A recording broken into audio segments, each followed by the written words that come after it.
From Radio Iowa Sports, this is the Scouting Report, an in-depth look at this week's prep and college games. Now from our studios in Des Moines, Todd Kim. The Cyclones put their unbeaten record on the line at Cincinnati. The Panthers open the Missouri Valley race by hosting North Dakota, while Drake opens defense of its PFL title against Valparaiso. And it's week 6 of the high school season.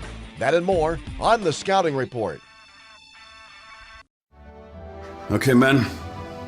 This is your time. Maybe you didn't choose this, but you're here now. You're gonna go out there and be an all-star caregiver. It's up to you. So what are you gonna do? You're gonna go grocery shopping, cook, clean, be there emotionally and physically. You gotta dig deeper. Drive them to physical therapy, doctor's appointments. Don't you forget about the pharmacy. I know you won't, because that's what caregivers do. Great Pioneer Football League title by hosting Valparaiso. Winning close games has been the formula for the Bulldogs, and Coach Joe Woodley says it will again.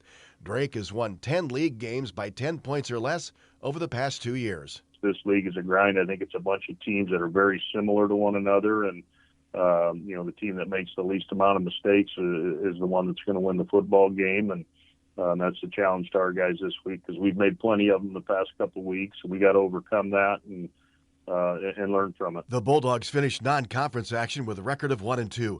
And in the Heart of America Conference tomorrow, top-ranked and defending NAIA champion Grandview visits 20th-ranked William Penn. Up next, high school football. On the Scouting Report. Okay, gotta be late. Gotta go. Where'd I put... wallet. Check. And... phone. Check. Keys. Check. Lunch. Check. Checking for the things you need doesn't take long. But what about checking for your safety? Right now, 1 in every 5 vehicles on the road has an open safety recall. But it only takes seconds to check for open recalls on your car at checktoprotect.org. All you need is your vehicle identification number or license plate number. Your automaker may not have the right information to notify you about recalls by mail, especially if you recently moved or drive an older or used car. Checktoprotect.org is the quick, easy way to find out if your vehicle has an open safety recall and find the closest dealer who can make the repair for free. Laptop. Check. Before you go, take a minute. Visit checktoprotect.org. Check to Protect is a program of the National Safety Council. The Scouting Report from Radio Iowa Sports. At the end of tonight's action, just 2 weeks will remain in the high school regular season for the smallest classes, and district races are heating up. That includes 8-player District 4, where 6th-ranked Easton Valley hosts number 7 Edgewood Colesburg. Gary Detterman has a preview. Both teams sit at 5-0 and in the top 10. We asked Easton Valley head coach Derek Irwin if this will be the first true test of the season for both teams. I think we've played some pretty good teams, the both of us. Springville, I know we talked about them when we came in. That's a really good ball club, and that's a common opponent for us that we both were able to take care of, obviously, with the 5-0 records. But that's a good team, and, there's other good teams in this district, Key High and Elkader, which neither of us have played. But, there's a lot of competition, and we're just both fortunate that we're at the 5-0 point in this point in the season. Edco is led by one of their younger players. And they've got a stud behind center. He's got a good arm. He's got good legs. He's only a sophomore, but he's got good size. And he's kind of led their team so far to their start. And if we can, the key is to bottle him up and make sure that he's not beating you. Edgewood Colesburg at Easton Valley, a game that is important for both squads with the playoffs just 3 weeks away. For the Radio Iowa Scouting Report, Gary Detterman, KROS Clinton. 8-player top-ranked Bishop Garrigan visits North Union. It's number 3 Gladbrook Rhinebeck at Collins Maxwell. 4th-ranked Woodbine is at home against Coon Rapids Bayard. Class A, top-ranked West Hancock visits Sibley Ocheyedan. Number 2 St. Ansgar is at home against Postville. 3rd-ranked MMC-RU visits Galen Catholic.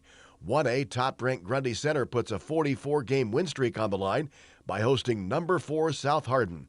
John Mowinkle reports. Each team has won all its games by multiple scores, with neither team giving up more than 16 points to any opponent. Grundy Center coach Travis Zajac says he hopes his team gains an advantage in the trenches. Our offensive line continues to trend upward. We had make some adjustments this last week based upon some of, Clarion's personnel. And I thought that we did a really good job of handling that kind of from a scheme and communication standpoint. And it's taken those lessons and, again, taking another step forward this week. Spartan quarterback Judd Jarofsky and Tiger quarterback Peyton Welch have each made a name for themselves in Class 1A, being named to many Player of the Year watch lists. South Hardin coach Nick Eller says he feels his skill position players match up well with Grundy centers, and they'll need to eliminate some mistakes made when the teams met last year. We've got a lot of weapons. They do too, but I think we got just as many, and we've got to use them all. There's no doubt. It can't just be, Sam Benson show. It can't just be a Cam Adams show. It's got to be by committee and everyone chipping in and keeping their defense honest. And nothing surprising there, but we've got to, keep playing like we have been, where we're using everybody, getting everybody the ball, and just play our style of football. The winner will gain sole possession of first place in 1A District 3. 1A second-ranked West Lyon visits Ridgeview. It's number 3 Regina Catholic at Sigourney-Keota. This season, Bex is recognizing student-athletes that are not only a star in athletics, but a player that shows heart in school, at work, through the community, and in the ag industry. Logan Gardner of Eddyville-Blakesburg Fremont says growing up on a 6th-generation farm has helped him in the sport of football. Learning how to grow up and change, it just helps mature faster and learn how to do a job right, or things may go wrong, which is what kind of helps athletes on the field, because one person messes up, then the whole team messes up. Creston's Cadley Bailey started her own cattle herd with her sisters at the age of 8 and says the lessons learned have helped her in athletics. I know that cows have to be chored at a certain time every day, same with practice. So I guess it really is time management that I've learned with my herd. I have to be somewhere at a specific time. Besides his work on the family farm, Bishop Garrigan's Carter Schwab is a rare 5-sport athlete. The only 2 sports that really have conflict is track and golf, and the meets don't conflict very much. Maybe one, and if the one coach needs me more, I'll just go there, but I just flip-flop practices every other day. Besides being a 3-sport athlete, Alexa Betting from Nevada is busy in school activities and helps set up service projects for Key Club. One of the ones, for example, that we brought last year was hygiene bags for shelters around Ames and Nevada. So everyone from the club brings in like a couple items like a toothbrush, sunscreen, socks, stuff like that. Nominate a student athlete by searching Beck's Player with Heart. The rest of Week 6 is next on the Scouting Report. Every day, farmers rise before the sun and put everything they have into a job so few can do. Their courage, resilience, and relentless work shape the legacies and future of our country. At Beck's, we're proud to stand alongside those who don't wait to see what the world will do. They act, they lead, they are the difference. Beck's honors your commitment to your land, family, and purpose. And while we can't predict what the future holds, there is one thing we can do to change it, and that's be the difference. Right now, in every decision and every season. At Beck's, we believe that true champions are not just made on the field, but also in the heart. The Beck's Player with Heart Scholarship celebrates high school student athletes who show dedication, teamwork, and leadership, both in sports and in their communities. We're honoring those who go above and beyond, demonstrating passion, perseverance, and a commitment to making a difference. Nominate a high school student athlete by searching Beck's Player with Heart.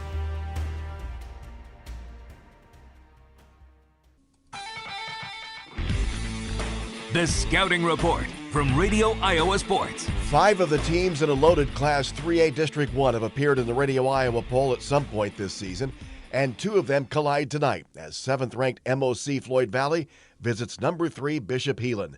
Doug Brook has a preview. Both teams started district play with wins over ranked opponents last week. MOC Floyd Valley coach Grant Hagstead says Heelan's offense goes through running back Cason Thomas, and the Dutch have to make him earn every yard. It requires 11 guys to get to the football every single play, because rarely will he go down on first contact. And it's oftentimes his second, third effort, maybe in that rush and attack, that allows him to spring loose for one.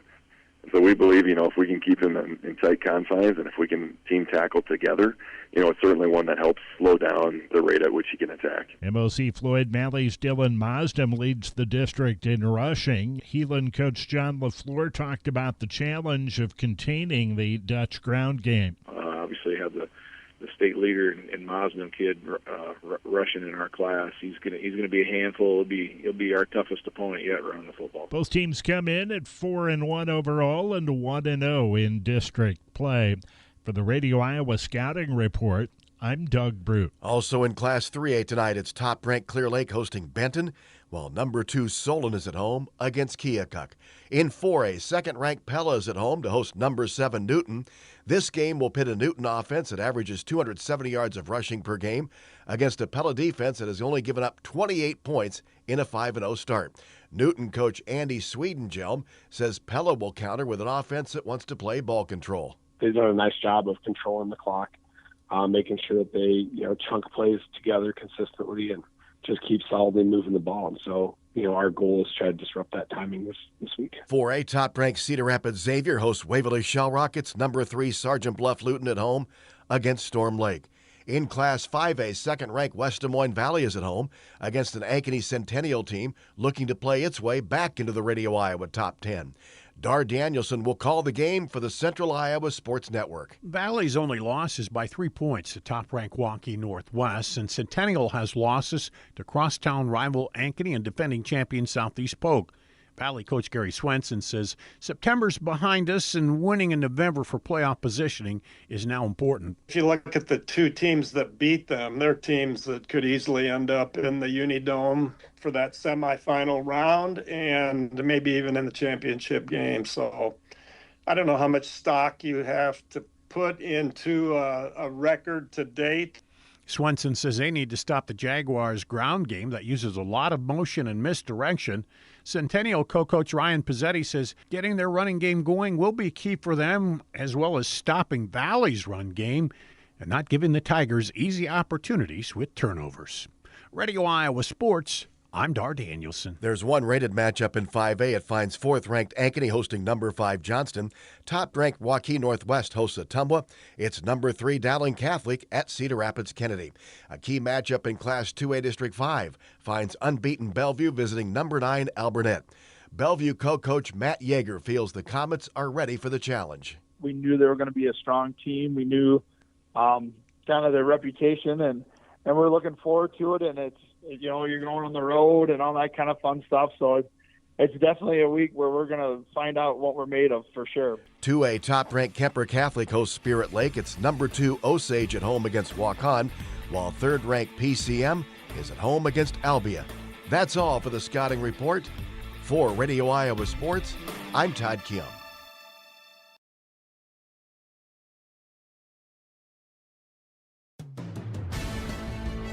It's Football Friday night, which means it's the Raw Customs and the Homestead Country Store Friday night tailgate show. Sports director Tyler Lance will talk to the coaches from West Bend Mallard and North Union about tonight's matchups. Here's Tyler with all the details from inside the locker room. And welcome into another Friday night tailgate show here on Hometown at Home Country Radio. I'm Tyler Lance. Coming up tonight, we'll talk with West Bend Mallard football coach Tyson Wirtz. The Wolverines took a loss last week, 52-12 against the Riceville Wildcats, as Riceville scored 32 third-quarter points to pull away after a close first half. Wolverines try to bounce back this week, facing a Kingsley Pearson team that has not lost since week 1. It's a non-district game tonight for West Bend Mallard, so we'll chat with Coach Wirtz about that in just a couple of moments. After that, we'll check in with North Union head coach Matt Ernster, as the Warriors did not have a game last week, so a couple weeks to get prepared for the state number 1 ranked Bishop Garrigan Golden Bears tonight. Coach Ernster and Coach Wirtz coming up next on the Friday Night Tailgate Show. The Homestead Country Store invites you to stop by their location at 203 South Broadway Avenue in West Bend, where you're sure to find all your favorite candies and snacks. Let's not forget the ice cream. Do you need syrup for your pancakes or waffles? Check out their New York syrup. Homestead Country Store has a wide variety of supplies, from King Arthur brand all-purpose and wheat flour to spices and herbs for your canning supplies. From our homestead to yours, you'll find what you need at the Homestead Country Store in downtown West Bend.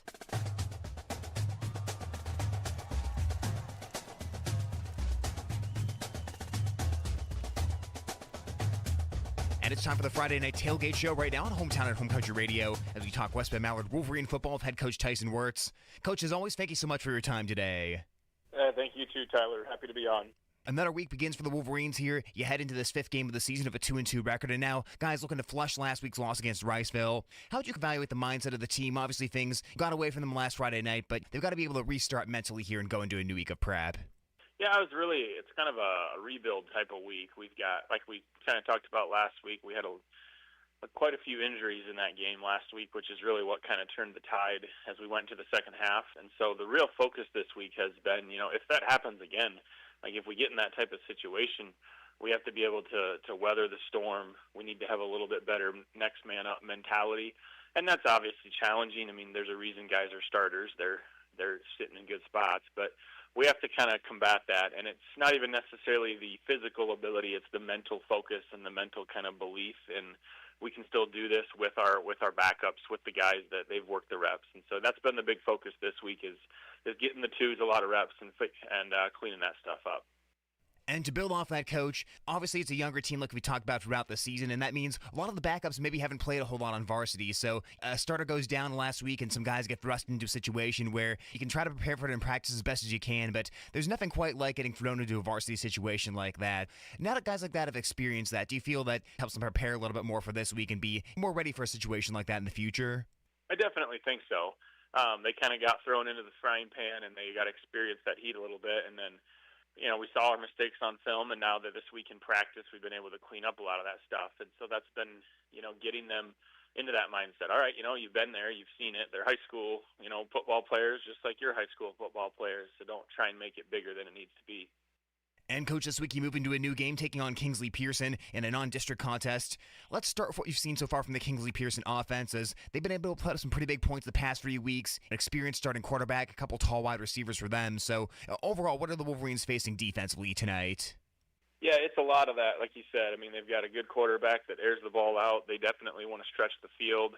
They're an offense that really pushes for explosive plays, and they get a lot of them. They get a lot of space. They'll run 4 wide, they'll spread guys out, and then they have a quarterback that's willing to just tuck the ball and go. So we really have to try and keep everything in front of us and make sure that we're forcing them to put together long, sustained drives. Try not to get those big splash plays for 60 yards and try and make them go 5, 6, 7 yards at a time down the field and try and get them frustrated a little bit that way. We're talking right now with West Bend Mallard football coach Tyson Wirtz. Coach, on the other side of the ball, when the Wolverines are on offense, I'm sure the guys have been emphasized to just about, hey, let's keep those turnovers down. Let's make sure we don't beat ourselves this week. But, outside of that, what other things do the Wolverines need to do offensively against Kingsley Pearson? Yes, definitely that. I mean, we're averaging about 3 turnovers every week, which is really frustrating. So clean that up. And then, they've got a couple rotations on defense. They've got one rotation that's really big up front. And so getting our guys to focus on how do you handle that size of guys that are 300 plus. And then they've got a rotation of quicker guys, so making sure you're braced for that. Linebackers that are athletic, they tend to, kind of flow out in space, but then also they'll send blitzes. So really up front, to get our power run game going, it's be ready for kind of everything. Be ready for a big D lineman, be ready for a quick D lineman, be ready for a linebacker staying back, be ready for a linebacker that's blitzing. So it's really trying to throw a lot of situations into our guys' faces, and they've been adjusting well to it. We had some kind of slow walkthrough type stuff earlier in the week, and by the end of the week, we really had a lot of it cleaned up, and we're feeling pretty good. Coach, wrapping up the interview for this week, what's the final message to the guys before tonight's game kicks off? Yeah, really it's a non-district game. We obviously are going to go out there and compete, but it's getting better every single play. We're focusing on the big picture, which is, the last 2 weeks of the district play.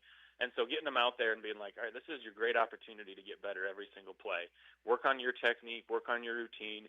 Don't get frustrated when things go wrong, because they're going to. Don't get, worn down and quit when adversity hits. And that's what we really want to see. We want to see a team that battles from the first whistle to the last whistle, regardless of what the score is. Coach, we appreciate your time once again this week, and I wish you best of luck against Kingsley Pearson. Thanks a lot, Tyler. We appreciate it. That's West Bend Mallard football coach Tyson Wirtz with his thoughts here on the Friday Night Tailgate Show. When we come back, we'll talk with North Union head coach Matt Ernster on Hometown at Home Country Radio.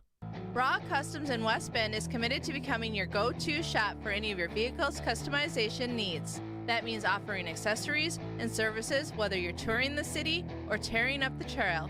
You need to be confident that your accessories can keep up. They offer durable, top-of-the-line quality products at affordable prices. Follow them on Facebook or call Raw Customs in West Bend today at 515-887-2800.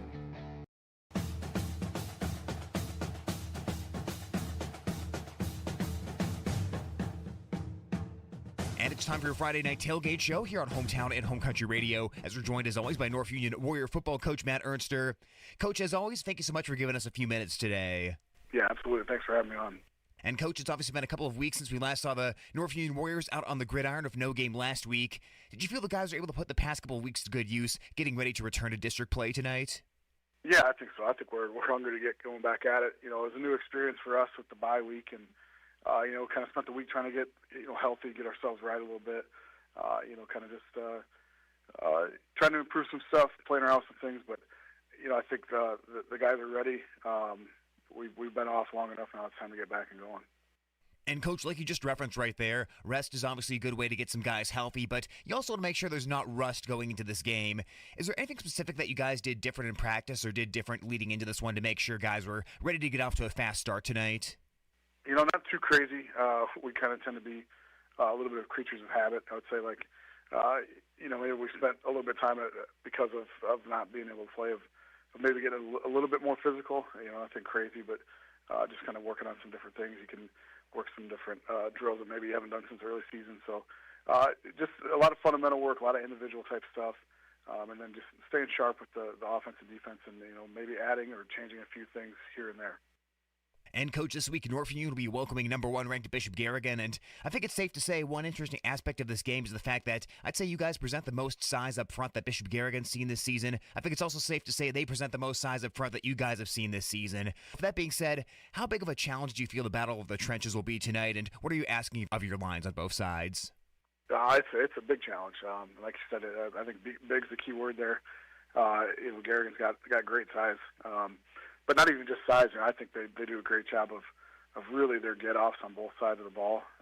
They're excellent at that. They're really good at using their hands and running feet. And so we've talked all week about our leverage has to be excellent. We've really got to play with great pad level because they do.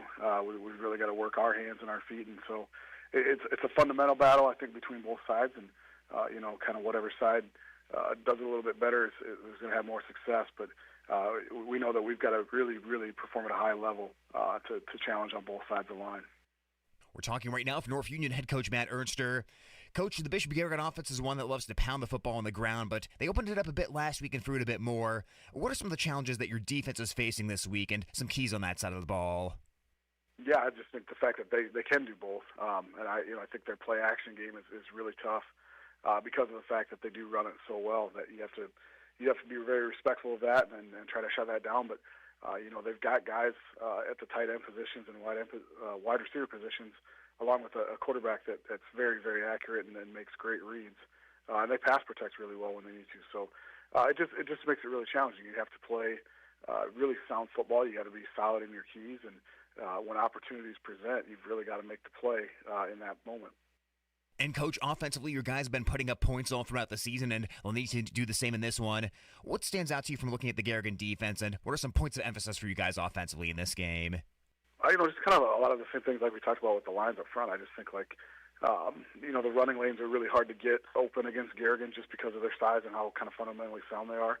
They're really aggressive, and they read things really well. I feel like they do a good job of kind of getting you into spots where you maybe are forced or feel like you've got to do things that you don't really want to do on the offensive side, and then they're very opportunistic when that happens. And so, we talk a lot this week about just kind of taking what's presented. When opportunities come, we got to do that. And we talked a lot about staying on schedule. They do a great job of getting teams behind the sticks and forcing things. And so we want to make sure that we're trying to positively move the ball in the right direction and staying into situations that are favorable for us. And just, maintaining drives and when we have chances, getting points where they're available. Coach, along those same lines, as we wrap up for today, what do you see as one or two of the biggest keys for North Union victory in this one? Well, I think we're going to have some breaks go our way. Watching them, they create a lot of opportunities, and we're going to have to find ways to get some turnovers, which is really difficult. I think, up front, we're going to have to create some lanes and, just find ways to get points. I think, us winning the time of possession battle would be big if we can maintain drives and end in scores. And defensively, it's, kind of a bend but don't break. They're going to get some things at times, but we just got to make sure that we're playing gap sound and we're tackling well. I think that's going to be a big key is can we kind of take care of things up front, not allow the big pushes like they've gotten all season, and when we're there to make the tackle, we got to make it. Coach, as always, we appreciate your time on the Friday Night Tailgate Show, and we wish you best of luck this week against Bishop Garrigan. Yeah, thank you. That's North Union head coach Matt Ernster on your Friday Night Tailgate Show. Pre-game coverage of your matchup is coming up next on Hometown and Home Country Radio. It's time to hit the field. That's it for Raw Customs and the Homestead Country Store Friday Night Tailgate Show.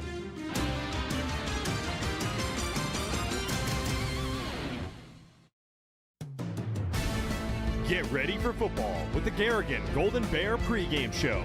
Brought to you by your Edward Jones representatives Bruce Keith, Jerry Sokup, Brady Ross, and Mackenzie Jorgensen. We've got interviews with coaches, the starting lineups, Kimnaw Auto Center's keys to the game, the Grassmasters field conditions report, Algona Plumbing and Heating's game time temperature, Eyes on Thornton's coin toss, and more as we preview tonight's matchup. The pregame is also brought to you by Kasuth Regional Health Center, your home for healthcare, JDR Seeds of Wesley, Tom Eishin Sales, your store in the country, Banwork Trucking of Odison, Cook's Scrap Iron and Metal, family owned since 1913, and Algona Feed Store, livestock, dog, and cat food. Here's Tyler Lance on the Golden Bear Edward Jones pregame show. And we come to you live tonight in Armstrong, Iowa for Week 6 of the high school football season. Tonight, the number 1 ranked Bishop Garrigan Golden Bears try to take another big step towards a district title as they'll take a 5-0 record and the number 1 ranking in the state into a matchup with the 2-2 North Union Warriors, the first meeting since these teams met back in the 2020 season. For North Union, they are battling now in the district, trying to secure a playoff spot down the final 3 weeks of the season, and they can try to do that tonight with a big upset over number 1 ranked Bishop Garrigan as these two teams last met when they were playing 11-man football. Warriors started off this campaign 2-0 as they defeated Newell Fonda in that opening game 69-20, and North Iowa in the next week 54-0. They've hit a little adversity their past 2 games, losing to Riceville 46-42 and GTRA 52-28. Then had last week off, no game last week due to the game against Rockford being canceled and no makeup game being put in its place. So the Warriors have had a week to get ready here for the number 1 ranked Golden Bears, but won't be easy. Golden Bears continue to click on all cylinders. Right now, the number 1 ranked scoring defense in the state for Bishop Garrigan, and they're coming off of pitching a shutout against Turkey Valley in a 51-0 win. But certainly some challenges to be met that first year of 8-man football. It's always an adjustment period over the first few games. The Warriors continue to try to do that, and of course you get a bit of a trial by fire here tonight with the number 1 ranked Bears coming to town, and still a chance to make a statement for yourselves and a chance to really kind of change things in the district here should you pull the upset tonight against Bishop Garrigan. A couple of things to watch here tonight. We'll go over all throughout the pregame, but certainly some big signs up front for both of these teams. Going to be a battle in the trenches in this one. Warm temperatures as well. We'll talk about that too. This feels like an opening week of the high school football season rather than a week 6 of how warm it is here tonight. So we'll certainly be watching for any cramping or heat-related issues tonight.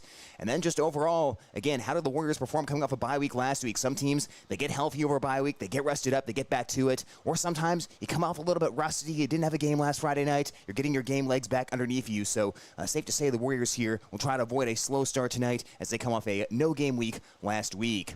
We'll get to the interview with Bishop Garrigan head coach Marty Wadley. He's coming up in just a couple minutes here on your Edward Jones pregame show, live on KLGZ 98.5 FM and AM 1600.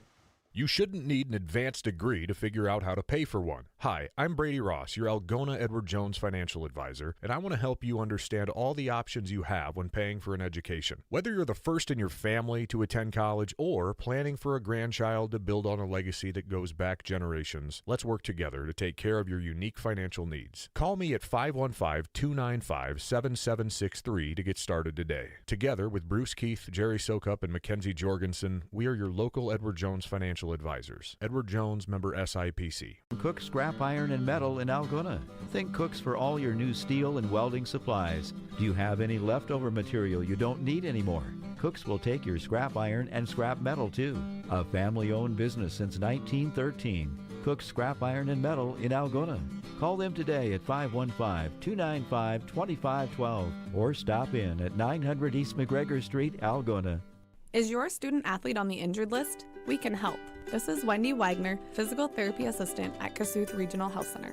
As a former student athlete and coach, I want to help you get back in the game feeling healthy and injury-free. Our staff works closely with local healthcare providers and specialists throughout the area for a recovery plan that works for you. Best of luck to all our area athletes this season. We will be cheering for you. Kasuth Regional Health Center, your home for health care.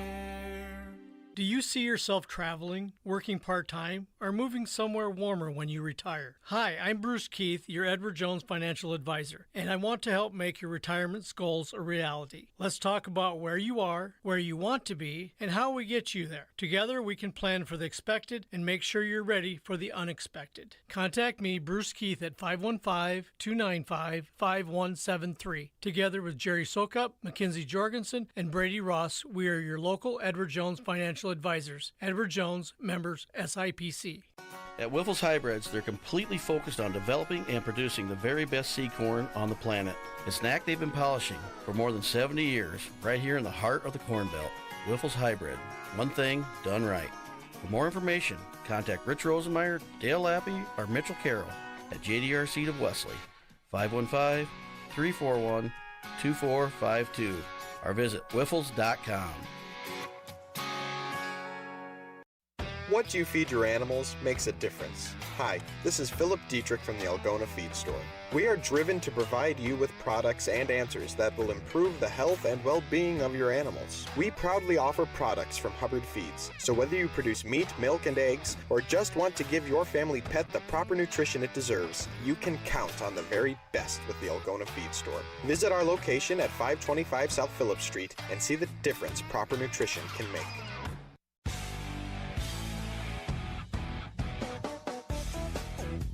And we are coming up to high school football here on Home Country Radio KLGZ as the Bishop Garrigan Golden Bears visit the North Union Warriors and are joined today on the pregame by Golden Bear head coach Marty Wadley. Coach, great to talk to you once again. Thank you so much for joining us today. Thanks a lot, Tyler. Appreciate it. And Coach, as we start by going back to last week, it was a 51-0 shutout win over Turkey Valley for the Golden Bears, and that was a game where you guys put the ball in the air a little bit more offensively, with Tate Furch completing 11 out of his 15 throws. Can you start off today's interview by talking about your adaptability on offense, because it seems like Garrigan can win games where you only throw the ball 3 or 4 times, and you can also win games like you had last Friday night. Yeah, and I think we have a good passing game, and obviously, we had some kids like Kyle that really stepped up last week and had a good week, and Mike, played well, obviously, and we had other guys with other catches. So, we can do some things throwing the football, and obviously with the third-year quarterback, your hope is that you can do those things pretty well, and I think Tate's played pretty well and done a good job, and I think we've done a good job mixing up what we're calling and getting different variations of our pass game and of our run game to help us a little bit. So I think that's been good. And Coach, on the defensive side of the ball, you came into the game last week knowing that although Turkey Valley had a few good skill position players on offense, if you shut down their quarterback, they're going to have a really hard time moving the ball. He ends up finishing with 6 passing yards and 6 rushing yards. So how were you able to keep him from making an impact on offense? Well, I thought we did a really good job. We got a lot of pressure on him. And, defensively, Coach Patterson called some things that were a little bit different as far as stunts and things that we did. Got pressure on him. I thought our kids in our coverage was really good all night, probably as good as it's been all year. And Dalton Clens is playing in that spot some now, too, along with McGregor. And, I thought we did a really good job of that pressure and availability to cause trouble up front. And I think that's a big key to our defense, when we can cause those things to happen with our front 3 or our front 4 and then let our linebackers kind of flow and get to it really makes a big difference for us. And, we're very, very happy right now with where we're at defensively, and hopefully we can just keep improving on that. And this week, the Golden Bears are back to district play as you guys try to take a big step towards a district title, taking on North Union. First look at them, one thing that really jumps out is the fact that they probably have the best size up front the Golden Bears have seen this season. How big of a challenge do you anticipate that being, and what are you asking of your guys up front this week? Well, that is. They've got some kids that are 250 and 240 and 260, so we're going to see a lot more size than we're used to seeing, which is good. That's fine. There's nothing wrong with that, and we just have to play the way we want to play and not change anything as far as physicality and coming off the ball and getting off the ball. And I think that's an area that we've really improved in. on both sides of the ball, offensively and defensively, getting off the ball, the line of scrimmage, and we need to just keep improving on that, and hopefully we can do those things and do them well and make sure we're reading and fighting pressure and where they're trying to get us. They run a lot of zone scheme, and they like to trap off of that too, so for their back and their quarterback. So you just got to make sure that we're reading our keys up front and doing what we need to do for that. We're talking right now with Bishop Garrigan head coach Marty Wadley. Coach, through 4 games for North Union, they've shown they can put up a few points. Their quarterback is now a little more experienced, and the running back, Draven Keeler, is a guy who can make some plays. What do the Golden Bears need to do defensively this week to contain North Union?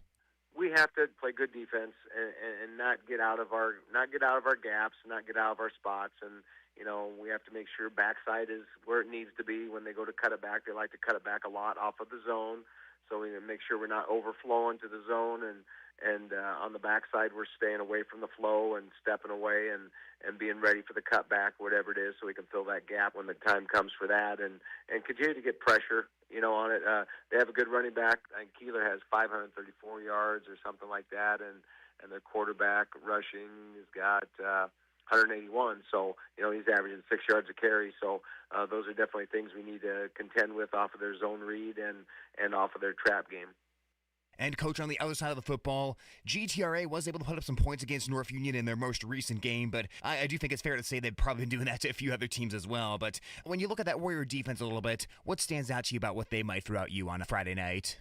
They do some different things. They're always trying to, it looks as if, though, from what we can see, they're always trying to play an A-gap player and a B-gap player, okay? And then they're also trying to bring a lot of pressure up the A-gap that's not taken care of. So we see that.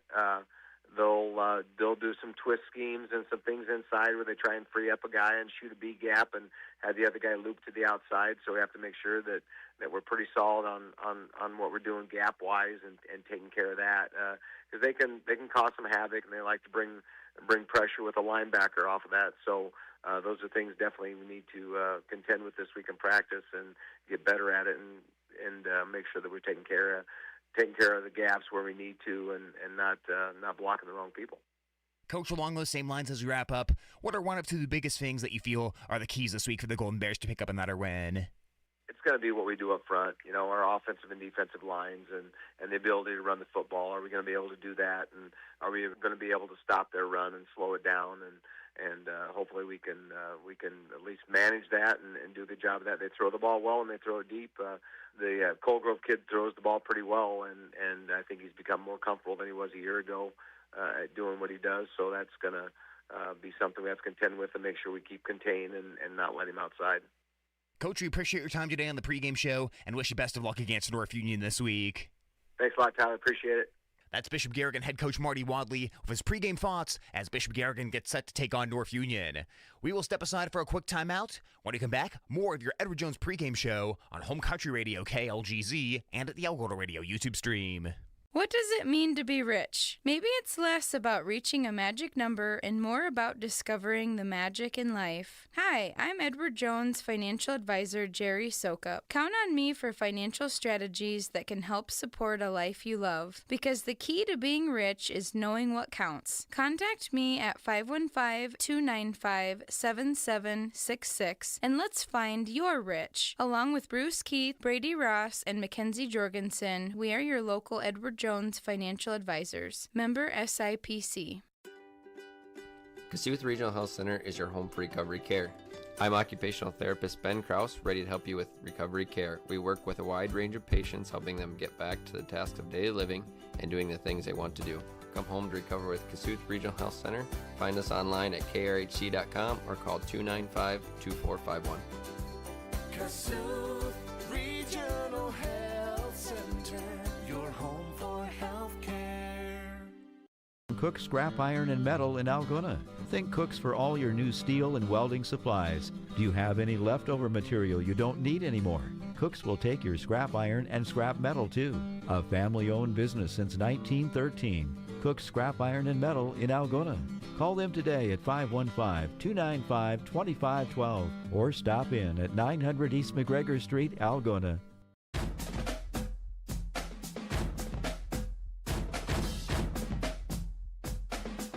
It's the the 5-0 Bishop Garrigan Golden Bears and the 2-2 North Union Warriors coming up tonight here in Armstrong, Iowa. Right now, we're just over 15 minutes away from kickoff here on Home Country Radio, KLGZ, and at the Algona Radio YouTube stream.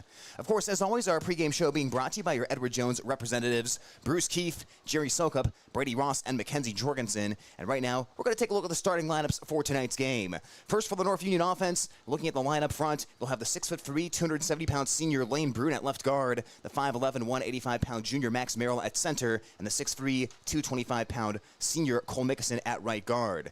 The starting wideouts for North Union, Cale Jones, a senior who's caught 2 touchdown passes this season, and Carson Crouch, who's carried the ball 21 times and also caught 5 passes on the year. Starting running back is Draven Keeler, who right now leads the district with 534 yards on the ground. The starting quarterback, the 6'2", 180-pound junior Grayson Colgrove, and he will be joined by his tight end on the starting offense, number 9, Cooper Hoy, who checks in at 6 feet tall, 175 pounds. The Bishop Garrigan defense up front. At the end positions, you have the senior Carter McGregor and the senior Carter Schwab. The nose guard is the sophomore Carson Kramer. Linebackers are Michael Joyce and Ethan Marceau. And in the secondary, you have Dalton Clenz, C.J. McGregor, and Tate Furch. Furch and Joyce each have 4 interceptions apiece for this Bishop Garrigan defense.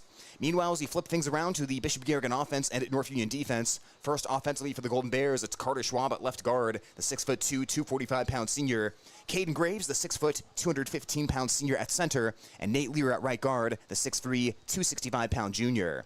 Starting tight end, Weston Rosenmeyer for the Golden Bears. He and Hayden Miller both going to get some action over there tonight for Bishop Garrigan as the starting wideout, the junior Michael Joyce, who's caught 3 touchdown passes so far this season.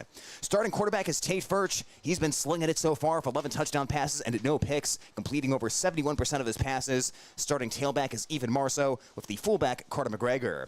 Meanwhile, for the North Union defense, up front at the ends, they'll have the 6'tall, 250-pound senior Jeff Walker, as well as the 6'3", 225-pound Nickerson. The center, the 5'11", 240-pound defensive tackle John Waller. Linebackers tonight, Gabe Whaley, a junior, Max Merrill, another junior, and Cooper Hoy, a junior as well. And in the secondary, you have senior Cale Jones and sophomore Carson Crouch. Starting lineups tonight for the Bishop Garrigan Golden Bears and North Union Warriors. We'll step aside for a quick timeout. When we come back, it'll be your Chemna Auto Center keys to the game. Life changes, then it changes again. At Edward Jones, we believe that when it comes to your financial goals, you can't predict the unexpected, but you can prepare. Challenges such as job loss, change in health, or loss of a loved one can have a big impact on your family's financial security. Hi, I'm Mackenzie Jorgensen, an Edward Jones financial advisor. Let's work together to help make sure you're ready for life's ups and downs. Call us at 515-395-4021 to get started. Together with Brady Ross, Jerry Sokup, and Bruce Keith, we are local Edward Jones financial advisors. Edward Jones, member SIPC. Get ready for a powerful outdoor experience with products from Tom Ison Sales. They stock and service steel products and Toro mowers and snow blowers. Hitch up and go with their awesome selection of trailers. They carry a variety of trailers to fit your needs, like flatbed, enclosed, utility, gooseneck, and more. Turn pro in your own backyard with a Green Mountain pellet grill. Whatever the job, get it done like a pro with products from Tom Ison Sales. Your store in the country, Highway 18, just west of Algona. At Wiffles Hybrids, they're completely focused on developing and producing the very best seed corn on the planet. A snack they've been polishing for more than 70 years, right here in the heart of the Corn Belt. Wiffles Hybrid, one thing done right. For more information, contact Rich Rosenmeyer, Dale Lappy, or Mitchell Carroll at JDR Seed of Wesley, 515-341-2452, or visit wiffles.com. At Chemna Auto Center, they understand that you have no shortage of options when it comes to purchasing or servicing your car. They're your hometown dealer for new GM, Ford, and Chrysler makes and models. Plus, they also offer an extensive selection of pre-owned vehicles. Serving you with a dedicated sales and finance team, along with world-class service technicians that are passionate about keeping your ride in top shape. Visit their showrooms today for an experience you deserve. Chemna Auto Center in Algona.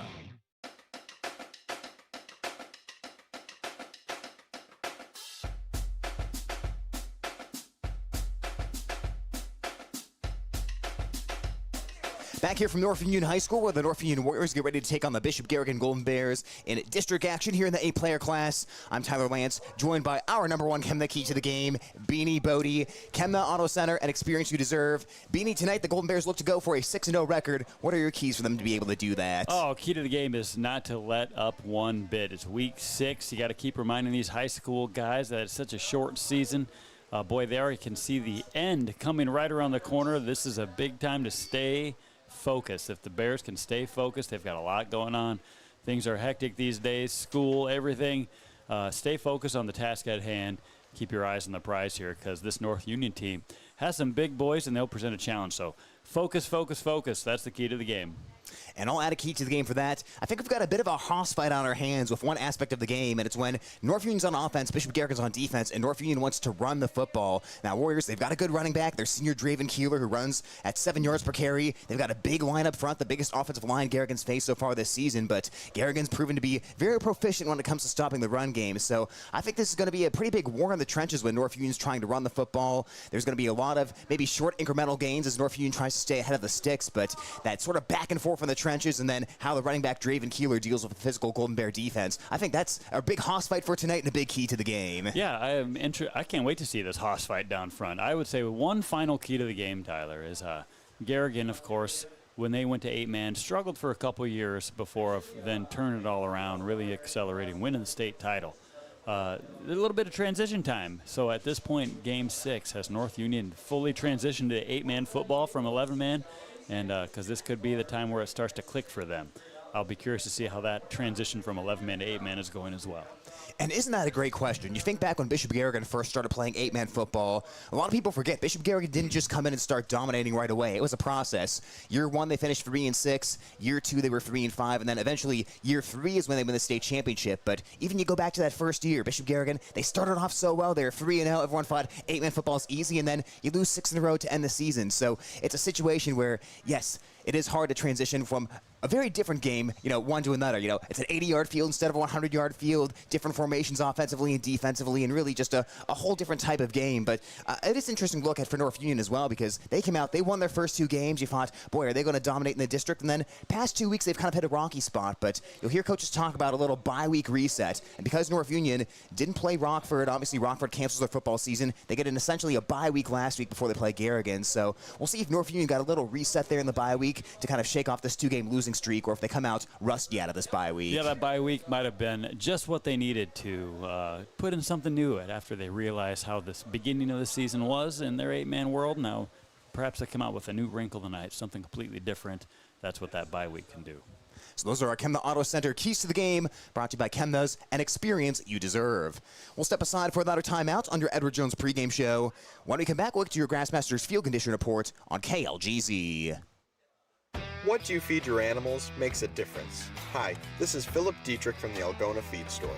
We are driven to provide you with products and answers that will improve the health and well-being of your animals. We proudly offer products from Hubbard Feeds, so whether you produce meat, milk, and eggs, or just want to give your family pet the proper nutrition it deserves, you can count on the very best with the Algona Feed Store. Visit our location at 525 South Phillips Street and see the difference proper nutrition can make.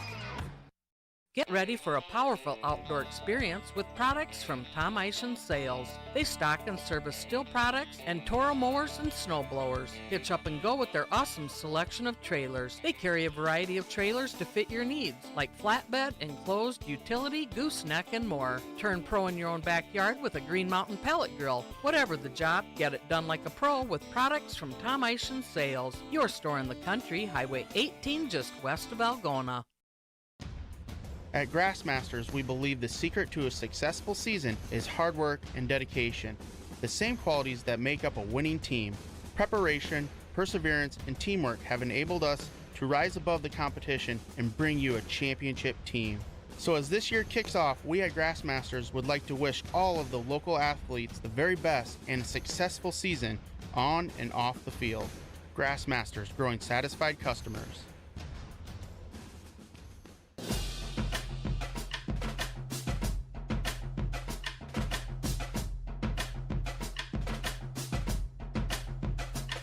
It's time for tonight's Field Condition Report, brought to you by Grassmasters, the area's premier lawn care and tree care providers. We're live from North Union High School. The 2-2 North Union Warriors getting set to take on the 5-0 Bishop Garrigan Golden Bears. Both teams getting ready to enter the field. Bishop Garrigan's walking in from a distance. They've got their buses parked way out to the right of where we're at, and they're making the long walk down the hill here to get into the stadium. But, Beanie, as I look down at this North Union football field, it's very luscious and thick grass. This is much thicker grass than some of the fields Garrigan's played on this year, so I'll be interested to see if this turf is a little bit slower for some of the runners than it is in some of the other games. This is a beautiful field they've worked on here up at North Union and Armstrong. They've got a beautiful crown on it. You're right, Tyler. That turf is thick. It's got Warriors painted in the end zone. They've got the Warrior logo painted out front. Nice job, paint crew. White letters with black outlines. Boy, I mean, a lot of effort put into this beautiful field here at North Union. Even the parking lot's got beautiful lines painted on it, so we know where to park. But, yeah, very picturesque field here at North Union. It's got some round bales of corn stalk right behind the Garrigan crowd across the way. Very picturesque here. And, of course, the dust is blowing out there, Tyler. Apologies to all those people breathing in the farm dust right now. It'll be over in about a week, I hope. But, yeah, pretty dusty conditions out there.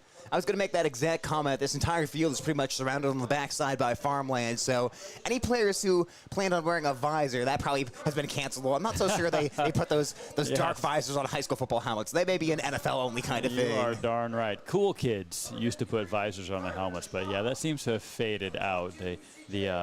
But one thing's for sure, they all have the cool guy gloves. You got to have the cool guy gloves and anything you can do to make yourself stand out. But, yeah, there's a combine working just south of the field here, kicking up a lot of dust, and that's wafting through. But I don't think it's going to be too much of a problem for these players once the whistle starts blowing. And I don't think it's deterred any of the fans either. Of course, a pretty short drive relative to the rest of the district when you talk about North Union and Bishop Garrigan coming together.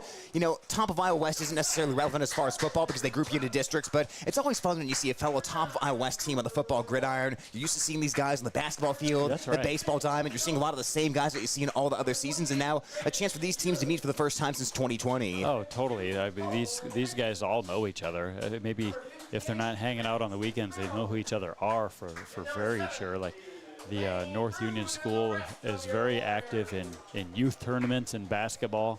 So I know all these guys that participate in basketball have spent a lot of time up on Armstrong in the gym and track meets, etc. Like, yeah, they're all well aware of the faces they're going to see across on the line of scrimmage.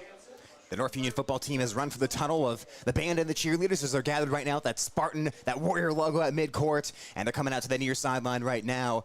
This is an interesting one tonight, Beanie, because these are both teams that have very healthy rosters, very big-sized rosters. In fact, this is one of the few times in 8-man football that Garrigan's actually playing against a roster that has a larger amount of players than they do. So both of these teams have some very good depth. That's big when you're talking about rotating guys up front, staying healthy when guys get banged up, having the next man up. So it is interesting to see two really large 8-man squads going at it here tonight. Well, you got that right. I've never seen 8-man sidelines like this in our history of calling these 8-man games. Sometimes you're lucky if there's 4 guys left on the sidelines over there after you put the 8 on the field. But, boy, these sidelines are thick.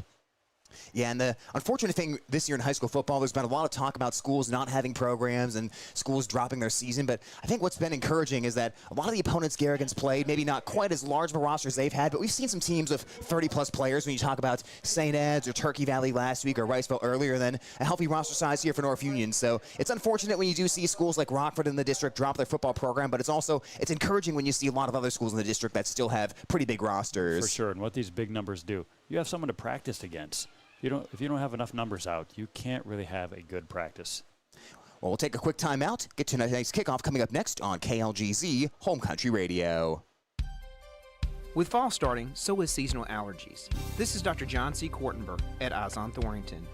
Do your eyes itch? Are they irritated or watering? If you answered yes to any of those questions, you may benefit from a prescription for your ocular allergies.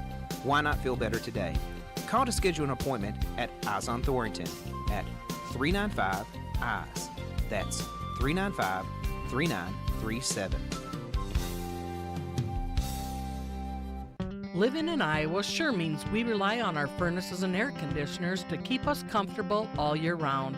That's why Algona Plumbing and Heating is proud to be your local trusted Armstrong dealer. They're committed to bringing you the highest quality products in heating and cooling, and it doesn't get any better than Armstrong Furnaces and Air Conditioners. For all your plumbing, heating, and cooling needs, give them a call at 295-5240 or stop by their Dodge Street location. Live comfortably with Algona Plumbing and Heating. Home Country Radio presents Golden Bear Football. Brought to you by Iowa State Bank, Northwest Iowa Bone, Joint and Sports Surgeons, Security State Bank, Murphy Farm Services, and the many hometown and home country sports club members you'll hear throughout the game. Now we go live to Home Country Radio Sports Director Tyler Lance with the call.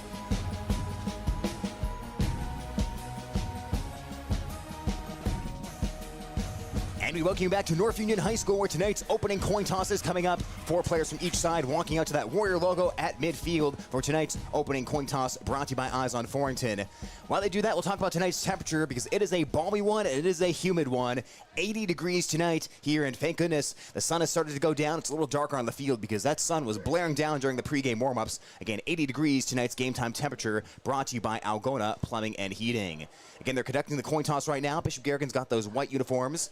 North Union has won the coin toss, and the Warriors will receive the football to start the game as Bishop Garrigan loses a rare coin toss. Those longtime viewers here on the YouTube channel will know Bishop Garrigan's won a lot of coin tosses this year, but North Union wins this one tonight, and the Warrior offense will take the field first. North Union's got those dark uniforms, the white numerals front and back. Bishop Garrigan, black uniform pants, white jersey tops, black numerals front and back, and the black helmet with the BG and cross intertwined. Well, the North Union offense that we'll see first on the season, they're ranked number 25 in the 8-player class, scoring 38.6 points per game. Bishop Garrigan, though, the number 1 scoring defense in the state for the 8-player class, only allowing 6.4 points per game. They've not given up more than 6 since an opening 60-20 win over Kingsley Pearson. Ethan Marshall has the football teed up to our right at the 30-yard line. The Bishop Garrigan senior will kick right to left on the radio dial, and the dangerous Carson Crouch is back deep to receive for North Union. Crouch is averaging 35 yards per kickoff return. He has scored a touchdown on a return this year, with a long return of 65 yards. So Marceau will approach the football here. He's into it, and we're underway from North Union High School. It will skip at the 10-yard line, and it'll roll sideways to the 6. Crouch has to return this one. He's to the middle, he's to the 10. He's trying to get to the outside. McGregor trying to hem him in. Around the corner goes Crouch, and he's knocked out of bounds by Carter Sink. Stopped at the 13-yard line as the Golden Bears contained that pretty well. Boy, that was a slow developing. It took a long time for the ball to get down there. By the time Crouch picked it up, his blockers had already made their blocks and were wondering where the heck he was. So by the time that was all over, 4 Garrigan Bears were there to tackle him as he tried to dart across the field, which means only eight Warriors blocking 4. And it was a good kickoff by Marceau because, like you said, it died down. Crouch had to go chase it and then had to run all the way to the opposite side of the field while the Garrigan defense pursued. Crouch goes in motion. It's a handoff to Keeler. Sees a little seam on the right side. Patient run, picking his way forward as he gets out past the 15-yard line to about the 18. Keeler didn't have a huge hole that time, but he took advantage for a 4-yard pickup. That was a first look at the Battle of the Hosses you were wanting to watch, Tyler. They did get a pretty good seal on the right side of the line. The right guard and the tight end got a pretty good block on the Bishop Garrigan defensive line. But a good closing by the linebackers, as always, McGregor and Marceau. But it was a good pickup, 4 yards against the Bears on their first try. It's a key for the Warriors to stay ahead of the sticks tonight. You've got to have a long, grinding drive and keep the ball away from this Bishop Garrigan offense. Colgrove's in the shotgun. He keeps it on the read. Colgrove slips one tackle. He's across the 20, out to the 22-yard line. Shy of the first down, but you set up a third and very manageable here. You can pass or run with a third and about 2.5 yards to go. Yeah, that is key there. Just make sure that the third down's not third and long. And they've just got third and a couple to go here. Good way to pick apart that by Colgrove. And the reason it looks good there is because, like you said, Tyler, this line is making pretty good blocks right there. It's Max Merrill, the center for North Union. Lane Bruns at left guard and Cole Nickerson at right guard. They've got a wingback lined up to the right and a pair of tight ends as well. The fake to Keeler, the keeper by Colgrove looking for space. He shimmies, he drives. He's close to the first down. Nickerson's pointing ahead saying they got it, and I think they did. He needed to, and he got exactly 2 out to the 24. They may measure this, but I think he got the first down. Yep, they're going to stop the clock. They might, I think they're going to call for a measurement. Use that chain gang. All right, we don't see those, and those guys get a workout very often. Right off the bat tonight, I hope they're sharp here. Boy, that was a great seal on the left side by Lane Brune. He really did a nice job blocking for North Union, sealed off that left side, and then he kept fighting through the whole play, and then he got put on his back at the end of the play as the play continued. And it is a first down for North Union. Well, run behind a 270-pound left guard. Not a bad strategy for the Warriors as they run 3 times in a row and they pick up 10 yards. 270-pound left guard, but Ethan Marceau's there at linebacker. And guess what, Tyler? Those dudes, first cousins, Lane Brune and Ethan Marceau. That is new information to me. See, that's why we love having you around, Beanie. We learn something new every night here on the broadcast. Oh, I only know it because of my many minions out there. Colgrove's in the gun. He has Keeler now behind him in the pistol. Motioning is Jones across the formation towards the right. Ball's on the left side hash. Jones is covered by Cleanse right now on defense. Golden Bears will rush free. Colgrove slings it out to the right. It's low, but it's caught by Jones across the 30, out to the 31-yard line. Run into the sideline by Cleanse, but another solid pickup. Give Jones 7 yards on that catch. Now, that is something that North Union has studied that film. They know they don't have much time to throw the ball against Bishop Garrigan. You got Schwab leading the district, I'm sure, in sacks, and you've got a Bear line that loves to get in the backfield. He got rid of that ball real quick. I didn't even have time to count to 1 there, and that ball was on the way. Schwab has 4 sacks in the season. You're so close, Beanie. He's half a sack out of the district lead, but we could see him moving to the lead here tonight if he's able to bear down and win a matchup or 2 against Bruin on that left side. Schwab standing up right now. In the shotgun is Colgrove. Low snap gives off to Keeler. Keeler slips forward, and he did not get the first down. He needed 2. He got 1. It's 3rd and a long one for the Warriors. That is just going to go in the books as just another tackle for Ethan Marceau, but that was incredible. He read that play. He saw his only chance was to go low, and he dove in there, wrapped up the ankles of the ball carrier, and stopped him short of the line to gain. It would have been a first down, but now it's 3rd and short. Bears have a chance to get big and stop him. Warriors bring Casey Rezak into the ball game.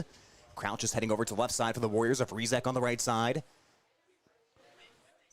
In the shotgun, it's Colgrove. Keeler on his right hip. Motioning across the formation is Crouch. He'll set up to the right of Rezak. It's a pitch to the outside to Keeler. Keeler cuts it back inside. He fights forward. He's close, and I don't know if he got it. He needed inches, and they stacked him up right at the line of scrimmage, trying to get Keeler on the edge, and he may have lost half a yard. Boy, they did. Schwab says they held him. Boy, they did. They stopped him short of the line to gang. Boy, that was fantastic. Someone had him down low, but Tate Furch came in. Quarterback playing defense came in and put the brakes on the ball carrier. Big hit by Tate, and we've seen that, Tyler. He likes to come in and put on the big hits. First decision of the night for Matt Ernster and the North Union coaching staff. They'll go for it. 4th and inches on their own 33-yard line. Colgrove's in the gun, has Keeler on his left hip. Golden Bears getting ready to rush after the quarterback with Marceau, showing pressure. Trying to draw the Golden Bears offside is Colgrove as the play clock's down to 0. And flags come out. They wanted them to jump. They're going to take the delay of game, and now it appears they will punt the ball instead. Oh, well, it was worth a try. Try to get the Bears to jump off sides. Marceau was up on the line looking like he was going to blitz. Good job for them not jumping. We've seen that from the very beginning of the game of the year. I was very pleased with the Bears and their procedural, no penalties. That was a really good discipline right there. Keeler will punt for North Union. I've got to be honest, Beanie. I feel like the Warriors have gotten positive yards on most of their plays besides that negative half-run yard by Keeler. I'm surprised they didn't go for it there as McGregor comes in and almost blocked that punt. Keeler got it off towards the left side. It bounces at the 20. Joyce takes it in a thicket of defenders, and he is snowed under at the 16-yard line. Tackles made for North Union by Cooper Hoy. Joyce wanted to make something happen there, but that got a little dangerous. Let's go back to that. I agree with you, Tyler. So the Bears went on a 5-man front on 3rd down, and I don't blame anyone. You can't run against that. But then when they lined up in 4th down, they went with a 3-man front like always, with Marceau looking like he was going to blitz, but boy, with Colgrove, take your shot. Yeah, try to get that 4th and inches. Like, they had a good chance, but they did flip the field here. Bears have it at the 15. Yeah, plus you've got a 195-pound back. I feel like you've got to trust your guys to get the half yard there, but if the decision pays off and they stop the Golden Bears, it'll make sense. As Furch runs forward, they take out his legs. He got 1 yard, but slicing in there was Max Merrill out of the linebacker spot to hold Furch to a 2-yard pickup. Well, I will say that is the first time this year that I've seen a hit like that by a Bishop Garrigan Bear opponent. Merrill got in there and stopped Furch dead in his tracks. Rarely does a Bishop Garrigan ball carrier go down like that. Bishop Garrigan's got the number 8 ranked offense in the 8-player class, 59.6 points per game. Furch reads and gives to Marceau, bullying his way off the right side, taking a couple of Warrior defenders forward, but they'll limit him to about a 3-yard pickup, and it's 3rd and 5 for Bishop Garrigan. Well, this 8-man game is looking like an 11-man game at this point. A couple teams lining up on the line of scrimmage with a big set of linemen on both sides trying to run the ball. So we'll call it a 3rd and 4, 7:26 on the clock. No score between Bishop Garrigan and North Union. Golden Bears go double tights with 2 backs right behind Tate Furch. Taking the snap from his center, Graves. Furch will give it off to Marceau. Tries the right side. He plunges forward. He got to push from behind, and he has the first down.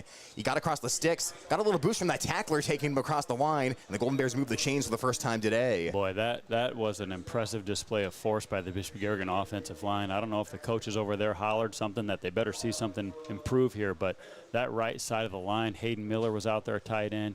Lear's over there. Boy, they fired off the ball and really moved the defensive line of North Union that time.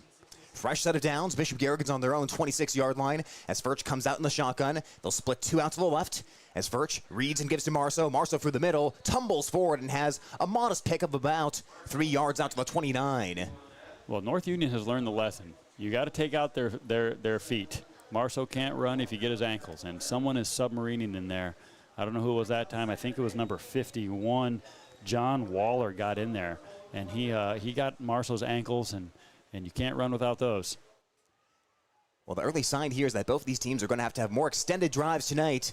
Both defenses wanting to limit the big plays. Furch is alone in the shotgun, one receiver each side. He'll take it. They pull Lear. Lear unloads on a defender as Furch gets forward for about 4 yards and sets up a 3rd and 2. They pulled the right guard Lear, and he created a hole there for Furch. Yeah, I think if you ask any lineman, anyone who's ever played lineman, what's your favorite thing to do? And they say, oh, I love it when I love to pull on the trap plays. They come down the line, you get ahead of steam, and you really get to lay a nice block on someone. 3rd and manageable for the Golden Bears.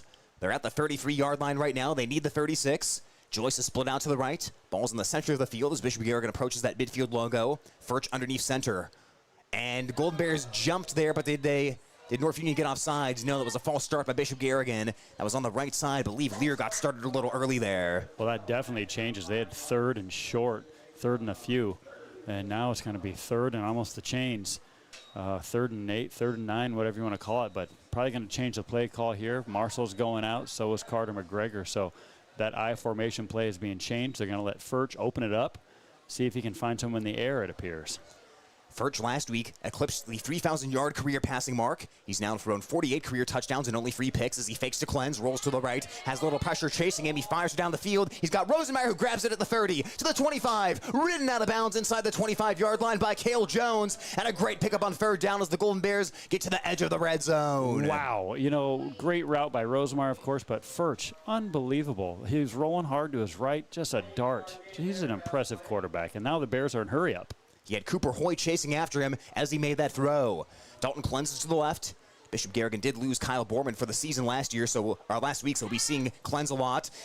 He'll throw down the right side to Joyce, and it's incomplete. The defender stayed behind Joyce that time as he and Furch couldn't connect. Covered by Cale Jones on the play.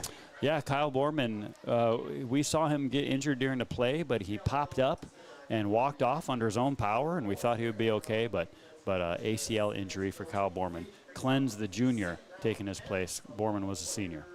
5:11 left in the first quarter. No score between Bishop Garrigan and North Union, but the Golden Bears are driving right now at the North Union 24. 2nd down and 10 for Tate Furch. Furch puts it in the belly of Marshall, tries the left side, runs over a defender, but hanging on to make a great tackle on the play for North Union was Gabe Whaley. He absorbed the contact, but held on to Marshall for dear life for a 1-yard pickup. Wow, Gabe Whaley, 5'8", 160 pounds, just got the brunt of Ethan Marshall. Whew. Good tackle by that young man. A steady diet of Marshall usually wears teams down, but in this first quarter, everyone is pumped. This is great tackling so far by North Union. Yes. Not a whole lot of broken tackles for the Golden Bears up to this point. Furch is under center. Marshall tries again, looking for a crease on the right side. Marshall full head of steam. He breaks through. Even Marshall going to the house. 22 yards for the score on 3rd down and 8. Looked like nothing initially, but once he squeezed through that swarm, there was only green grass ahead. That's right. Ethan didn't have to run over anybody on that play. Just beautiful blocking by the Bears, especially in the second level. I think it was Carter McGregor got through. He sealed the linebacker, and Ethan ducked right behind his teammate off to the races.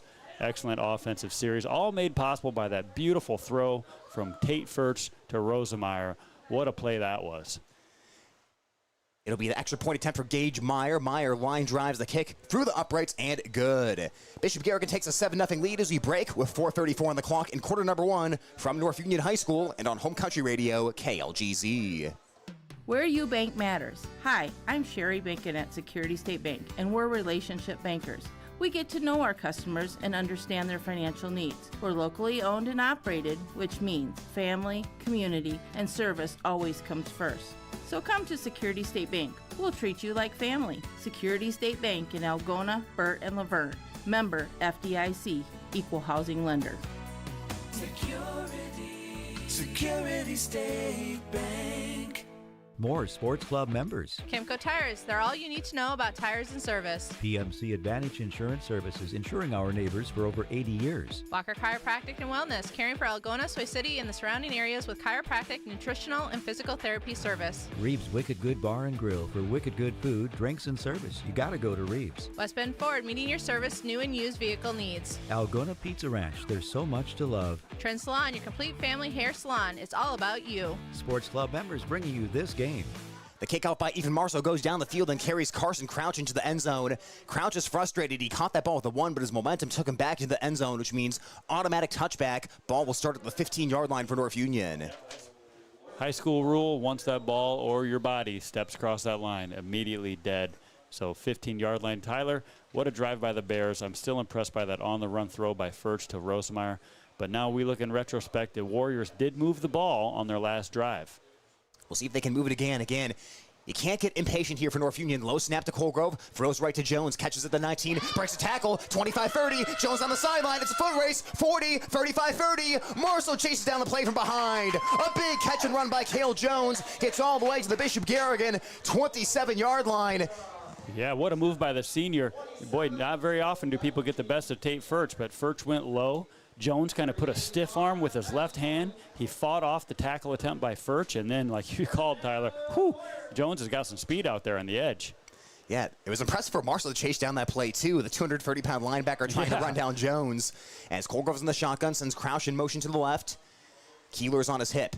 Keeler takes the handoff, picking his way through the middle, has a positive gain. He got popped at the end of that, but he got 4 or 5 yards out of that, down to the 24. And once again, North Union staying ahead of schedule on the early downs. Well, you know what, Tyler, you're right. That's one to watch on the Monday morning quarterback show. Watching Marceau run down Cale Jones, like this is what the Bishop Garrigan defense is like. Most other teams, that's going to score. That play is going to score. But Garrigan's got the speed. They run him down, and they bent. Now will they break? Because North Union still's got to go 24 yards to pay dirt. Bishop Garrigan coming off a long drive of their own. Now North Union's on the edge of the Bishop Garrigan red zone. Ball's to the 24. Hand off to Keeler, runs left side, and Keeler gets blown up at the line of scrimmage. He got right past his lineman and then got pushed back in a big way. No gain on the play. Yeah, guess who? Ethan Marceau read that all the way, bolted right in there, drilled the legs of the ball carrier, and the teammates finish up. This Garrigan defense is tough, like you said before the broadcast, giving up 6 points on average. That's per game. Yeah, and especially in 8-man football, I don't need to tell people, but that is incredibly impressive. Number 1 ranked in the state right now defensively are the Golden Bears. Jones is out to the wide side of the field. Colgrove has Keeler on his left. He'll give it to Keeler. It's a double reverse. Crouch looking for space. Breaks the tackle of Joyce. He's across the 20. He gets around the first down sticks. Breaks another tackle. He weaves to the right. Running against the grain to the 15-yard line. And Crouch has the first down with some shifty running on a double reverse by North Union. Impressive running by Crouch. I don't think the double reverse fooled a lot of people. There was all kinds of tacklers there. Just impressive running by Crouch. Just darting and weaving in between tacklers. Good job by the blockers, at least maintaining position, staying in front of people so their ball carrier could duck and dive in between. Well, what a play. Moving the chains again are the Warriors. Yeah, Joyce had him for a loss there, but Crouch slipped away. Crouch just under 200 yards rushing on the season, 8.5 yards per carry in limited attempts. First down and 10. North Union in the red power red zone as Colgrove throws out to the right. Ball got batted right back to him. He's going to fire into the end zone, and it is caught. Was he in bounds? Yes, he was. It's a touchdown. Cooper Hoy. Colgrove pumped. He never threw it. He pulled it back in. Then he got it to Hoy in the end zone for 6. Wow, yeah. What a weird play. He threw that ball once. I think it was Schwab that batted it right back to him. He caught it off the deflection by Schwab, then kept rolling right and threw it out again. All right, that's what I thought happened at first. You cannot throw the ball twice.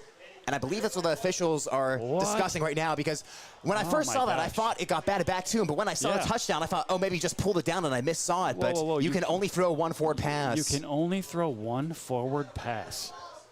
That's right. If it gets batted back to you, you've got to run. So once it gets batted back to him, he's got to run the ball. Oh, man, wow, what a reversal for North Union. The crowd threw the confetti.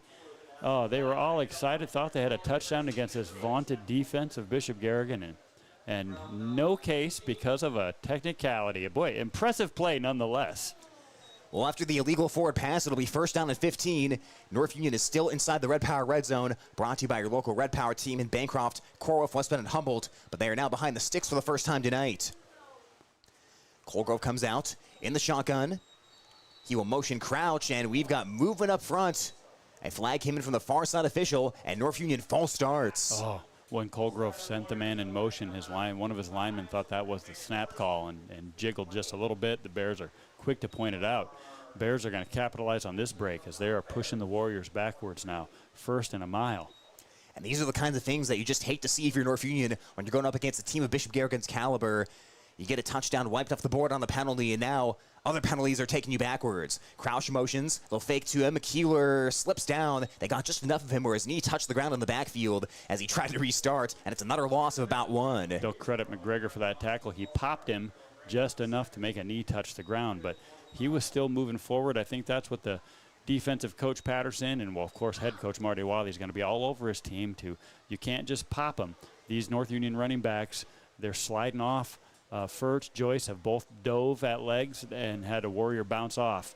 You got to keep your feet, wrap it up. Merrill over the football for North Union. Second down and a long way to go. Second and 24 as Crouch motions towards the right.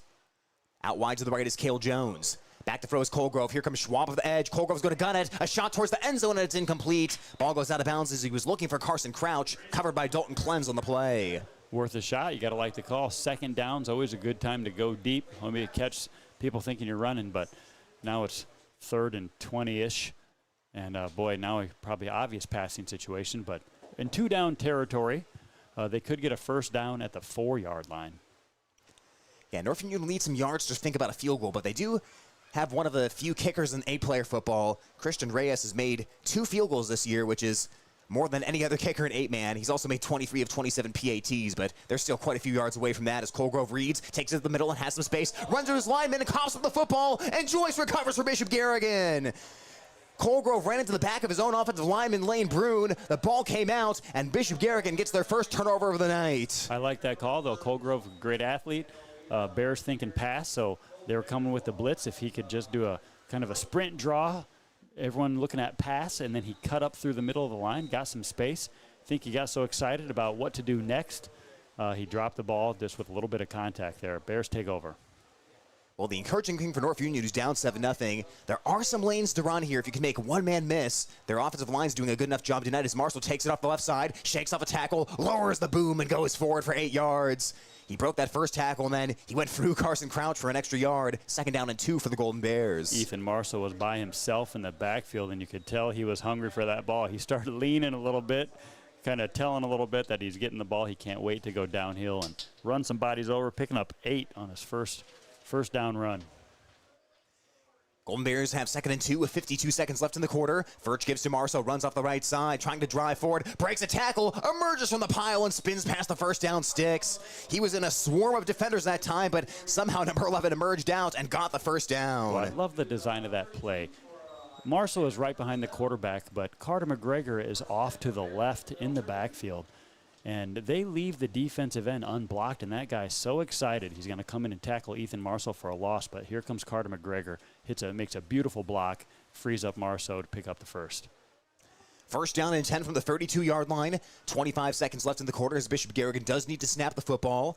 Furch fakes to his running back Marceau, wants to take a deep shot down the middle towards Rosenmeyer, and it's incomplete. Rosenmeyer had to turn back towards the inside as that ball was just out of his reach. Golden Bears can't get that big play there as Crouch is in coverage. Rosenmeyer too fast there. He got downfield so fast. Furch had to kind of rush the throw when he saw how deep Rosenmeyer was. You talk about the design here by Coach Kesselring and Coach Wadley of these offensive plays. That looked like the exact same play where McGregor throws the big block for Marceau, but it's just a play action. They throw the pass out of it. One play leads to another is what I'm trying to say. Bishop Garrigan goes trips to the left. They'll pull the guard as Furch will run it. He gets through the middle of the defense. He's across the 40, and he has close to the first down, and they'll give it to him. Furch got 10 yards with the quarter running down. Well, he has to earn those yards. Good hitting by North Union Warriors, stepping up. Good blocks, good tackling. Just good football play right there. Furch picking his way for more, but great downfield blocking. So the first quarter is over. It's Bishop Garrigan 7, North Union nothing. Moving to the second on KLGZ Home Country Radio. Some of the most significant power outages in recent years have been caused by extreme cold weather and severe storms. Whether it's snow, ice, or extreme wind, don't be caught in the dark. At Murphy Farm Services, our top-of-the-line Generac or Cummins generators will automatically power your home in the event of a power loss. Already have a standby generator? Call us today to get on our preventative maintenance list to ensure your machine is running at its maximum efficiency. Contact your local certified ag, electrical, and generator sales and service dealer. Murphy Farm Services, delivering the power you need when you need it. Thank you to those sports club members bringing you this game on Hometown and Home Country Radio. New Way K&H Co-op, delivering exceptional value through knowledge and innovation. AK's Chrome Kitchen, when you come in, your family. Algona Freeman Auto Body, we meet by accident. Algona Livestock Sales every Monday. Weikert Realty, the 515 agency, a fresh approach to real estate. Algona Plumbing and Heating, where a good flush beats a full house. Cotton Grave Farm Management and Land Realty, trusted for farmland service needs since 1960. All sponsors of this game's broadcast.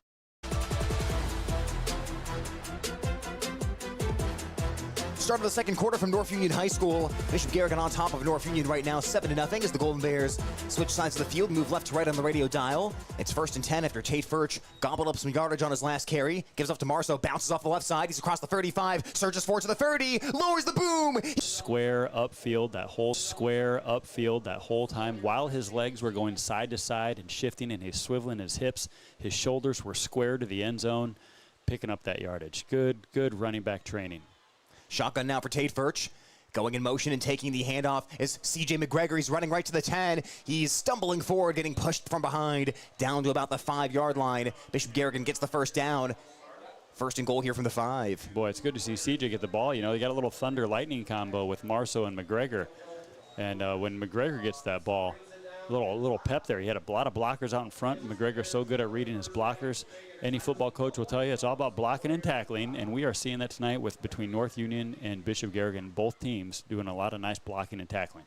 Yeah, Bishop Garrigan will try to block and tackle you to death as they have first and goal from the 5-yard line. Hayden Miller, the tight end on the right. Weston Rosenmeyer, the tight end on the left. C.J. McGregor, the fullback. Actually, that's Carter McGregor takes it, bounces off of one tackle, surges towards the goal line as he's down to the 2. Second down for the Golden Bears. Well, it's 7-0 Bears, so they're probably not going to get cute here, but they're in the distance to the goal so short that North Union is stacking everybody in the box, leaving guys like Hayden Miller, the tight end, wide open. But we're going to exercise some authority and pound that ball in, I'm sure. Furch is going to sneak it. He drives forward, and he's into the end zone for a touchdown. What a push by Graves up front, the center. Schwab and Lear, the other offensive linemen, mowing guys off the ball, and the Golden Bears are up 13-0.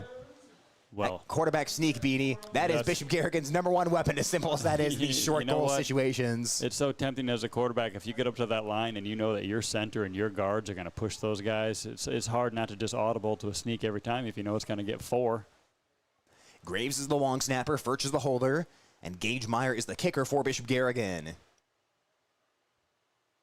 Snap is good as Furch puts it down. Kick is a spiraling kick, a little bit off to the left, but it goes through the uprights, and Bishop Garrigan takes a 14-0 lead as we'll break for a quick timeout here on KLGZ Home Country Radio. For over 40 years, Northwest Iowa Bone, Joint, and Sports surgeons have maintained one mission: to provide excellence in orthopedic care.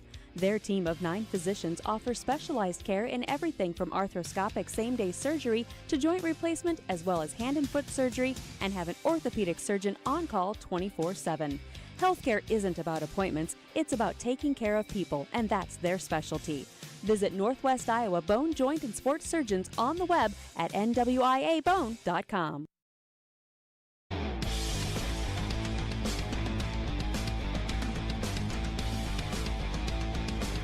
Bishop Garrigan 14 to North Union nothing as Tate Furch picks up his 7th rushing touchdown of the season, 24th rushing touchdown of his career. And the Golden Bears will have Gage Meyer to kick this one away. It's a end-over-end kick, rolling down towards Crouch. Plenty of room to run. He's to the 10, up the middle, 15, 20, 25, 30. Huge seam for Crouch, and there he goes. He's to the 40, he's to the 30. Foot race down the sideline, and Crouch is gone. Carson Crouch to the house on a 70-yard kick return touchdown. His second kickoff return score of the season, and North Union right back into this one. Wow, the Bishop Garrigan kick cover team has held serve so far this year until Crouch just exposed them. Boy, he darted right through there, and he was off to the races. What a run back by Crouch. Just like that, it's 14-6. Boy, North Union was by no means getting whipped, but the Bears were dominating them there on the line of scrimmage on a good, hard-fought football game. But a play like that puts you right back in it. Christian Reyes, a very good kicker for North Union to tack, and he will line it for the uprights, and good.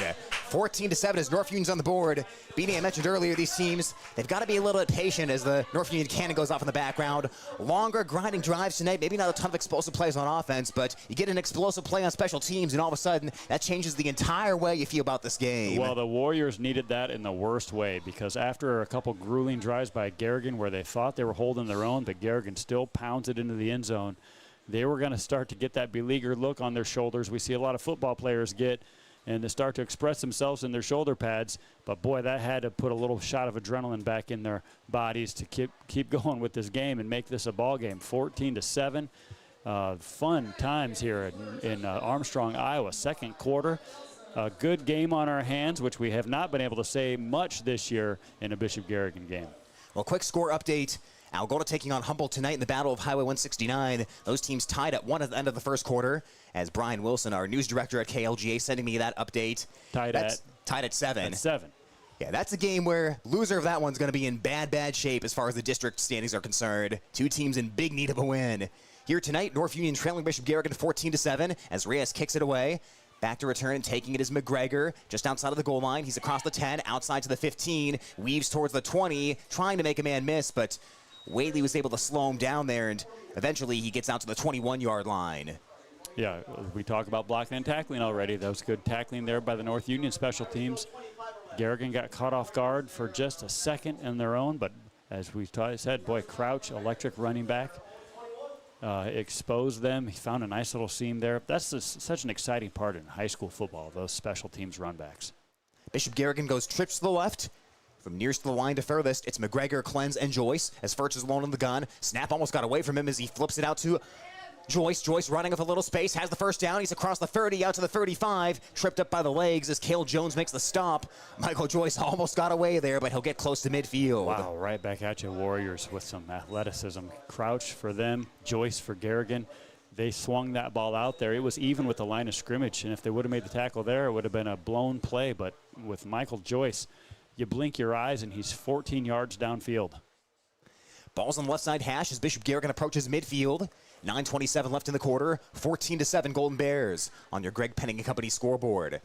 Joyce goes in motion from the wide side of the field. Orbit motion behind Furch. He gives off to Marceau. Marceau hitting the backfield, and he is dropped. Knifing there to make the stop for North Union was Cayenne Walter. And Beanie, I believe it's the first time Ethan Marceau's taken a negative rush this season. Wow. Well, that guy's got a medal to wear then after the game, or whatever North Union does to celebrate. Stickers on the helmets. I know that's what the Bears do. That was a big hit. He read that play all the way. I think you got to give that guy a study award. I think he studied that play on film. He knew Joyce wasn't going to get the ball on the fake. He didn't bite on the fake at all. He knew it was going to Marceau. Furch maybe tipped it a little bit there. Second down and 11 for the Golden Bears. Furch will try again if Marceau hit in the backfield, but he shakes the tackle this time. Marceau across midfield, gets out to the 39-yard line. Cayenne Walter nearly had him again for another loss, but that time Marceau was able to evade him. Yeah, creative defensive calls here by North Union. Merrill is coming from the defensive backfield, the good linebacker for North Union, and he's shooting that gap. That's a great adjustment by North Union. They've been scored on twice by Bishop Garrigan's hard-running offense. They realized they got to change something. Why not start taking some chances? If they get burned, they get burned, and that's why Garrigan went with that swing pass to Joyce. Little chess match going here between the coaches. Third down and 6 from the North Union 39-yard line. Tate Furch calls for the football. Back to throw against the free man rush. Here comes pressure. Furch steps forward, flings it over the middle. He has Clens on the run to the 20. 15, 10, 5, touchdown! Dalton Clens, 39 yards. Tate Furch took a hit at the end, but he delivered the ball after stepping forward, and Bishop Garrigan answers with a big score. Wow, another impressive play by Furch. I'm glad I didn't open my mouth. I was going to say Furch should just run the ball, but he made the better choice. Just before he crosses the sticks, he somehow throws on the run a dart to Clens. Wow. I believe first touchdown for Clens this season. Congrats to Dalton. So Dalton Clens gets the score for Bishop Garrigan, and Gage Meyer will kick another PAT. 2 for 2 so far tonight. It's 20-7 Bishop Garrigan. Snap is good as Furch puts it down. End over on kick is through the uprights, and Bishop Garrigan leads 21-7 with 7:58 left in the second quarter here on KLGZ and at the Algona Radio YouTube stream. Sports Club members bringing you this game. Countryside Barbecue Sauce, 2 sauces for all seasons. Dance Connection and Tumbling by Michelle. Passionate about teaching, creative about dance. Daylight Donuts open early with delicious donuts and great coffee. Dump It, Kasuth County's local and reliable waste service provider for commercial and residential customers. Albert Electric, flip the switch to Albert Electric. Erpelding Excavating Enterprises. Let them take care of your grading, excavating, and drainage needs. Fairway, everything's easier, fresher, and faster with Algona Fairway. Sports Club members bringing you this game.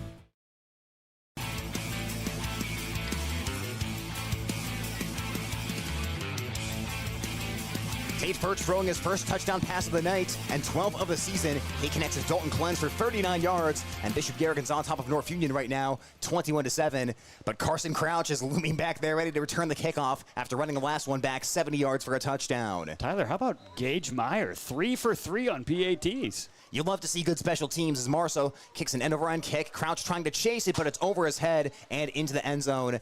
Crouch wanted to keep that one out of the end zone, but Marceau guided it away from him just enough to force the touchback. Well, captain of the football team, Ethan Marceau, says, I know how to make sure they don't run a kickback. Just kick it into the end zone. Don't give them a chance. Let our defense take the field.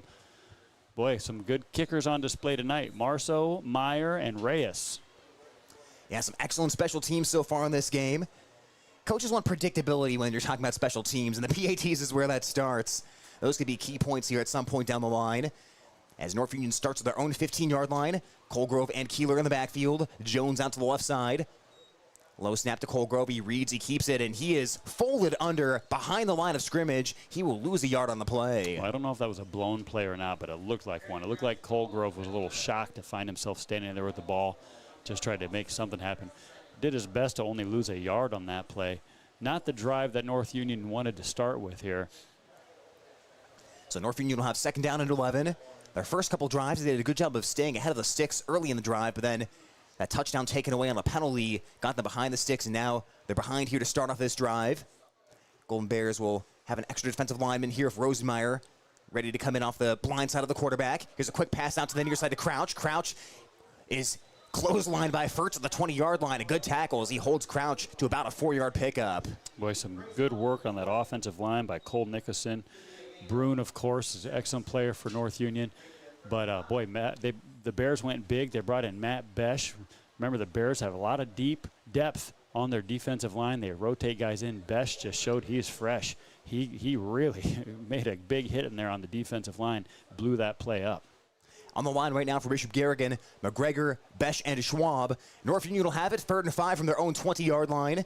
As Jones is out to the short side of the field to the left. The wide side is over to the right as Colgrove is standing in the shotgun. Colgrove looking for Jones. He pumps, he pulls it down. He tries to shimmy towards his right, and he's wrapped up by Carter McGregor. That'll be a 1-yard loss, and the first Hy-Vee sack of the night for the Golden Bears as McGregor gets in there for his first sack of the season. Yeah, good team sack by that D-line. McGregor, Besh, and Schwab just blowing that offensive line for North Union up. Not an easy thing to do. They're a good offensive line, but good adjustment by the coaches. Bring in the fresh Besh, and he was just electric on that series on the defensive line, just wreaking all kinds of havoc on the Warriors. The Golden Bears do such a great job of limiting the opposing QB run game. As here comes another punt for North Union. It is left-footed down the field by Keeler. Joyce chasing it back to the 26. He returns to the 30, near side to the 35, and he skips into the sideline, being run out of bounds by Max Merrill. Golden Bears will start close to midfield with 5:53 left in the first half and a 21-7 advantage. Well, Bears are up 2 touchdowns, and that feels like barely a lead. We're so used to the Bears being up by about 30 at this point. this feels like a great football game we have on our hands, and the Warriors are well prepped. I think you're right, Tyler. I think that bye week, as we call it, was good for them. Well, you mentioned earlier, 21-7 doesn't feel like much of a lead. When I asked Coach Ernster for North Union before the season what the big change was of going to 8-man is Marshall runs to the left side, full head of steam on the pitch, has the first down. Flag comes in as he across the 30, across the 20, stumbling down the sideline, tight-roping. This play is probably coming back as there's a flag at the 31. Marshall got all the way down to about the 14-yard line. But while they sort out this flag, when I asked Coach Ernster some of the big changes before the season, he said the 8-man game just changes so much faster than the 11-man game. These shorter fields, these explosive plays, you can get behind, but all of a sudden the score can change in a hurry in the 8-man football. Yeah, I didn't quite understand it my first year of watching 8-man football, but after seeing especially those playoff games, not to say the least of the Bishop Garrigan championship game where they were down maybe 20 and then came storming back in the second half, a lot can change in these 8-man games. Boy, let's go back to the last play, Tyler. That was an unnecessary penalty by the Bishop Garrigan Bears. Marceau was off to the races, and I saw that penalty, and it wasn't going to do anything to help the play out. But excellent blocking, legal blocking at the point of attack by that left side of the defensive line. Because of where the penalty took place, it's 1st and 7 from about midfield. Marceau runs left side. He bursts through the line of scrimmage, runs over a man. He's across the 30. He's the 25-yard line as he flies forward for a first down. Even Marceau got another carry there after that long romp down the sidelines, and the Golden Bears move the sticks once again. Wow. Well, Beanie, that game you referenced, that was the game against Winfield Mount Union in the state semifinals. Of course, Cam Buffington, the future Iowa Hawkeye, Golden Bears bottled him up. They were down 20-6 at halftime, but what the Golden Bears did in that game and that whole championship run, they just wore teams down, and they were out of gas by the second half. Well, they're doing that right now with Marceau. He just ran over another 4 guys from North Union. Here's a pitch to McGregor, cuts it inside. He's to the 20, shimmies forward, almost made a man miss as Jones made a great tackle. McGregor to the 15-yard line as he picked up 9 on that first down carry. Now, McGregor just smacked his hands together in disgust. I know exactly what he was thinking. He does such a good job of reading his blockers. That time he made the wrong read. He wishes he would have cut that outside instead of trying to cut it back up. He also knows that as the team goes to the sidelines, that's exactly what his coach is going to tell him as well.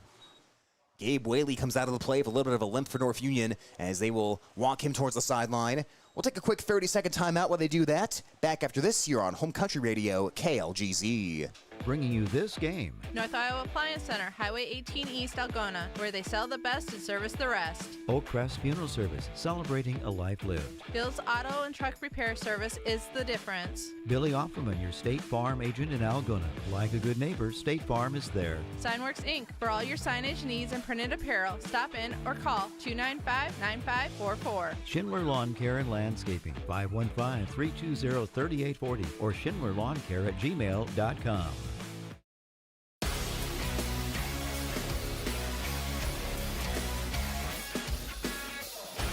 Bishop Garrigan on top of North Union 21-7, and the Golden Bears are inside the Red Power Red Zone, brought to you by your Red Power team in Bancroft, Corwolf, West Bend, and Humboldt. It is 2nd and 1 from the 15-yard line as the Golden Bears try to push for another touchdown. Ball's on the right side hash. Golden Bears go 2 tight ends, 2 running backs. Caden Graves, the center, over the football. As the give goes to Marceau. Marceau bends it off the right side. He spins, he twists, and he turns, and he's down to the 11-yard line. A great ankle tackle by Cole Nickerson, not letting Marceau get away for a bigger gain. Yeah, Marceau tried to spin that 200 pounds plus. Nickerson holding on like a rodeo clown. Did a nice job. No, the clown is the one that runs away. This is the cattle roper. That's the cowboy. That's the cowboy, Cole Nicholson, playing the part of the cowboy. That was impressive. Yeah, he lassoed Marceau on that carry as the Golden Bears do get the first down, but North Union keeps him out of the end zone for now. Furch gives off to Marceau. Left side, jumps over a man. He surges forward, and he falls just outside of the goal line as Marceau will be down to the 1. He picked up about 10 on that carry. Boy, again, Marceau doing a fantastic job of keeping his shoulders square. Great running back training. He's such a coachable kid. Not only is he coachable, what a leader out there. I hear time and time again about what kind of leader Ethan Marceau is. From the 1-yard line, Furch sneaks. He shifts towards the left, and he's in for the touchdown. That slight shift to the left to follow Carter Schwab into the end zone gets the job done, and it's 27-7 Golden Bears. Well, that is a little bit of breathing room. A 20-point lead is pretty hefty for the Bears, and again, just the authority of that offensive line blocking and Marceau behind, just wearing people down. Nicely done. Now they're in their swinging gate formation. The Cyclones did this last week at the collegiate level to get a 2-point conversion, but it looks like they're going to let Gage Meyer try to go 4 for 4 here. Meyer has had a great day kicking so far for Bishop Garrigan. Snap is down, hold is good, kick is up. And the kick is good for Gage Meyer. 4:26 left in the first half. 28-7 Bishop Garrigan on your Greg Penning and Company scoreboard as the Golden Bears slowly pulling away from North Union. Well, Beanie, this game started well for the Warriors. They got off to that first drive, moved the ball a little bit, but ultimately punted on a 4th and 1. Golden Bears go down and score the first 2 touchdowns. Then it's the kickoff return by North Union. They get a little momentum back, but this Bishop Garrigan offense, they keep the pressure on. They don't let you get momentum. They don't let you get back in the game as they answer for a couple of touchdowns following that crouch kick return. Yeah, that electric crouch kick return was a really bright spot, but there's been others. Like North Union is tackling well. They are running the ball. They've moved the ball. You know, they scored a touchdown that came back because of an interesting technicality on the rule. So a lot of bright things to look at. It's just, once again, this Bishop Garrigan team, too good. Marceau end over end kick. Crouch will take it on one hop at the 4-yard line. Comes up to the 10-yard line looking to accelerate. Cleanse had him for a second. Crouch escaped, but McGregor's right there to tackle him at the 10-yard line as Crouch never really got accelerated there. Another good directional kick by Ethan Marceau. You know, as long as I'm lobbing compliments at this Bishop Garrigan team, you know, they have 3 excellent athletes that are out. Kyle Borman, Madden Miller, and Titan Schroyer are all injured. If you take 3 players off of any typical 8-man team, they're in big-time trouble. But this Bear team is just stacked with players that are capable. So North Union has the ball, 4:21 left in the first half. 28-7 Bishop Garrigan as Crouch motions over towards the right. Colgrove gives off to Keeler. Keeler has a seam left side. Flags come in as Joyce and Schwab combine on the tackle. That ball came out, but Keeler was ruled down on the play as the flag flies in from behind the play, from in front of the play, that is. Well, that ball came out definitely before the ball carrier was down, but the play must have been blown dead. That's going to be on the Bears. Making adjustments. Colgrove has had some good fortune going in between the guards up the middle, but Bishop Garrigan has since made an adjustment, and they're clogging up that middle, forcing the Warriors to run outside, where then you have to deal with the speediness of C.J. McGregor, Michael Joyce, Dalton Cleanse. Very fast athletes run you down. Carter McGregor lining up as a nose guard right now for Bishop Garrigan. Rosenmeyer and Schwab are the ends. Jones out to the left for North Union of Colgrove in the gun. Crouch motions to the near side of the field as the ball's on the right side hash for a 2nd down and 9.5. Colgrove straight drop back, guns it down the near side looking for Crouch, and it's incomplete. Ball was out in front of him and into the sidelines as Tate Furch was covering him on the play. And as usual there, McGregor in on the pressure of the quarterback. That's Carter McGregor. If you're listening, you probably think we're saying McGregor all the time, and you're like, wow, this McGregor kid is unbelievable. He's everywhere. Well, there's 2 of them, which is 1/4 of the guys that are out there. So chances are pretty good that there's going to be McGregor on the play. Yeah, offense and defense. One of them's probably involved in the action somewhere if you look hard enough on the film. 3rd down and 9.5 for North Union. They have the ball at their own 21-yard line. Colgrove has Keeler on his left side. North Union's had to go to the air here, down 28-7. Low snap to Colgrove. He wants to run, looks for space, shifts towards the right, bounces to the outside, and Rosenmeyer grabs him by the waist and stops him for a 1-yard gain. Colgrove couldn't get around the corner as he's contained again by Bishop Garrigan. Oh, great job by Rosenmeyer getting the legs. But what I like about that defensive positioning is that the whole team was in position to corral him, just like you said, Tyler. If he breaks that tackle by Rosenmeyer, there were 3 other tacklers, and they weren't all just blindly running at the ball like you'd see a bunch of 3rd graders do on the playground. They are functioning as a unit. They're all working together in their positioning to make sure that ball doesn't advance. Here comes another punt for North Union as it's unloaded towards Joyce. It bounces the 20-yard line, and Joyce fields it. Momentum takes him back to the 15. He shimmies around, he jukes, he ducks, he dodges, and he dives. And he's out to the 25-yard line before he's met by 3 North Union Warriors. Getting down there is Jones, first one there for North Union. Also in there as well, Casey Rezak. That's just the attitude of Michael Joyce there. He snagged that ball where other people might have let it go. And he sees a touchdown every time he gets that ball in that kick returner's position. Pretty exciting player. He's the same way in basketball. He sees every time he has the ball as an opportunity to score until someone stops him. He plays football the same way. The Bishop Garrigan offense has 2 minutes and 36 seconds to work with. All 3 of their timeouts as the Golden Bears stack up 3 receivers to the left. Furch is in the shotgun, and he's got 1 tight end on the right side of the line. Furch wants to run it. Lear pulls as the guard, and Furch surges forward. He has a 3-yard pickup that time. Nickerson again. Boy, he's having a great game for the Warriors. He read that all the way. They spread out the receivers way out there to try to get everyone to think that there's a pass going that way, but it's a run by Furch all the way. Nickerson sniffed that out, didn't fall for the receiver bit. And a little guy slow to get up for North Union, but he's insisting, Merrill is insisting he gets to stay in the game, but their referees are saying, no. You got to take a play off after you're slow getting up like that. Yeah, he was down long enough where they forced him to take a play off. North Union's continue to rotate in different defensive linemen. We've seen some of sophomore Caden Grimm, Kyan Walter on the field as well, and then you mentioned Nickerson, Waller, and Walker earlier on. So this is much like Bishop Garrigan, a defensive line that's going to play 5 or 6 different guys down there and keep things fresh. But this battle in the trenches, eventually he seems to go to Bishop Garrigan each week, and it's been a little more of a tug of war this week. We've seen a little more back and forth, but the Golden Bears are slowly starting to exert their will on offense. No, this is an official's timeout from a dinged-up player. So that gives a chance for each team to huddle up. Coach for North Union talking to his defense. Bishop Garrigan already went over and got the play. That tells me that they're going to go for the jugular here. It's 2nd down and about 7 or 8. This is a situation where they might put up that tight end play that Rosemeyer already had a big score, or didn't score, but a big pass. They're going to go deep, I think, on this play. We'll see if I'm right, Tyler. We'll see if they dial up the shot play. You talked about Coach John Kesselring for Bishop Garrigan coming in here a couple of years ago and joining the Golden Bear coaching staff and now calling the offensive plays this season. We'll see what he's dialed up here as the Golden Bears will send McGregor and Clens to the left. Once upon a time, he was a star quarterback himself at Adair Casey in 8-man football, so he's got a ton of creativity, and he likes to let those quarterbacks work their magic.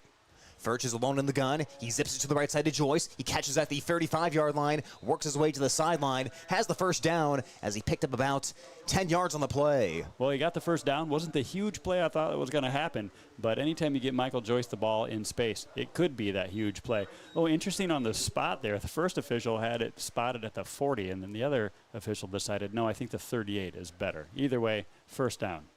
Bishop Garrigan at their own 38.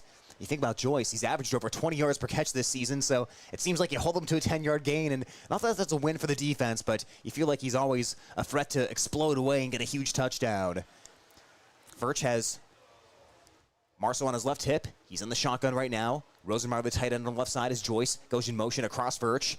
And a flag on the play for Bishop Garrigan. Some sort of miscue there. It wasn't these guys, but before the play, Schwab and Rosemeyer were having a little conversation about what to do before they got into their set. But they came off the line fine, but someone else jumped. They delay of game. They didn't get it off in time. Okay. Yeah, and sometimes, too, when you've got these plays of motion and you're getting guys lined up, you got to get up there and get out of the huddle quickly and get that snap off as the Golden Bears will have 1st and 15 now. Now they're going to take a timeout. I think, no, North Union takes the timeout. So Warriors will take the timeout. 2:07 remaining in half number 1, as we'll take a quick timeout as well here on KLGZ and at the Algona Radio YouTube stream. Sports Club members bringing you this game. Erpeldine Voigt and Company, CPAs, they're not just about taxes. Farm and Home Services. View their listings at farmhomeservices.com. Farmer State Bank is proud to be a part of our community. Offices in Algona, Whittemore, and West Bend. Feed Mill Coffee Company, Algona's locally owned coffee shop. Good Samaritan Society, Algona senior housing and service rooted in God's love. Grassmasters, growing satisfied customers. High Point Land Company, your trusted land partner in Algona. Call 515-320-2491.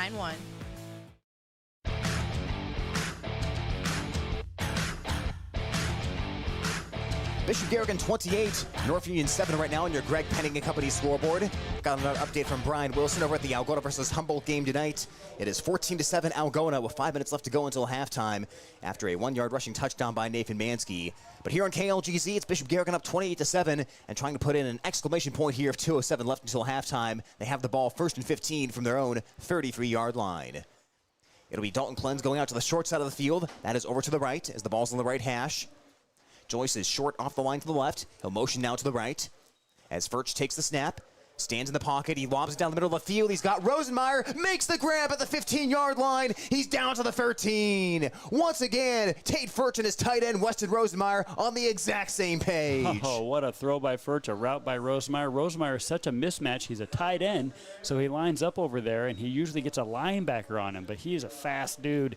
He gets down the field, and pretty decent coverage by Whaley, I think it was.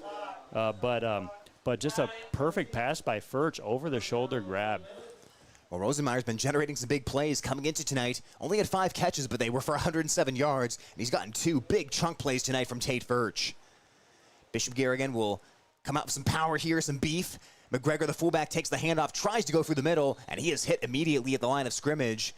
It was Walter making the stop for North Union, and that play will maybe gain half a yard. Walter looks a little dinged up.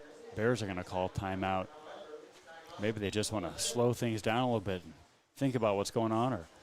But there's been a lot of big hits out there. A lot of guys are getting up a little woozy. This is, like you called it, Tyler, the battle of the hosses there on the trenches. It certainly has been, as Bishop Garrigan leads 28-7 with 1:33 to go until halftime. And I think Beanie, Bishop Garrigan welcomes this challenge, right? We've seen a schedule so far that Garrigan's played where, although it's had some good teams on it, they haven't necessarily seen a team that's really matched up to them yet. And even though they're up 28-7 here, you can feel this game it feels a little different for Garrigan. They're getting a little bit more of a test up front. They've had to work a little harder for their scores. Again, they're still in a great spot here, up by 3 touchdowns, but it hasn't been quite as easy as it's been in the previous weeks. Yes, with the success they've had this year in the scoring column, I am sure the players are just excited to have a battle on their hands. They don't, I mean, why care about the score when you're up big every game? These guys are looking at that opponent across the line of scrimmage. You know, Carter Schwab, I assume, over there. Nate Lear over there. I assume they're loving this opportunity to hit someone across the way. Hayden Miller down there. A lot of Bishop Garrigan linemen like to do some hitting. Bishop Garrigan has 2nd down and 9 inside the Red Power Red Zone. Brought to you by your local Red Power team in Bancroft, Corwolf, West Bend, and Humboldt. Marceau's the lone back for Bishop Garrigan. They'll pitch it to him, running to the wide side of the field, trying to turn the corner. A flag comes in as Marceau is pushed out of bounds at the 9-yard line. He picked up 3 or 4 on the play, but a flag came in from the near side official. Yeah, Caden Graves is the center.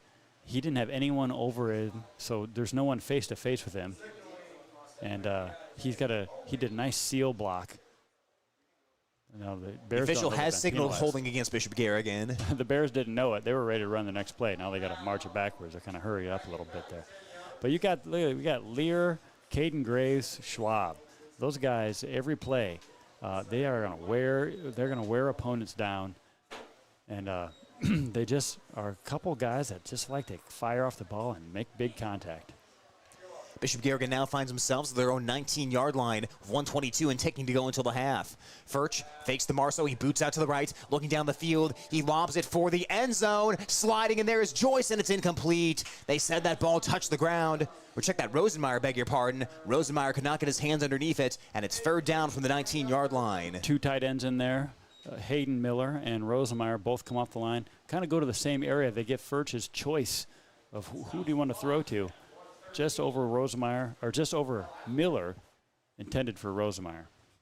So Bishop Garrigan has to get the ball to the 4-yard line to pick up a 1st down. They're at the 19 of North Union right now. Trips to the right for Bishop Garrigan. It is McGregor, Joyce, and Clenz left to right.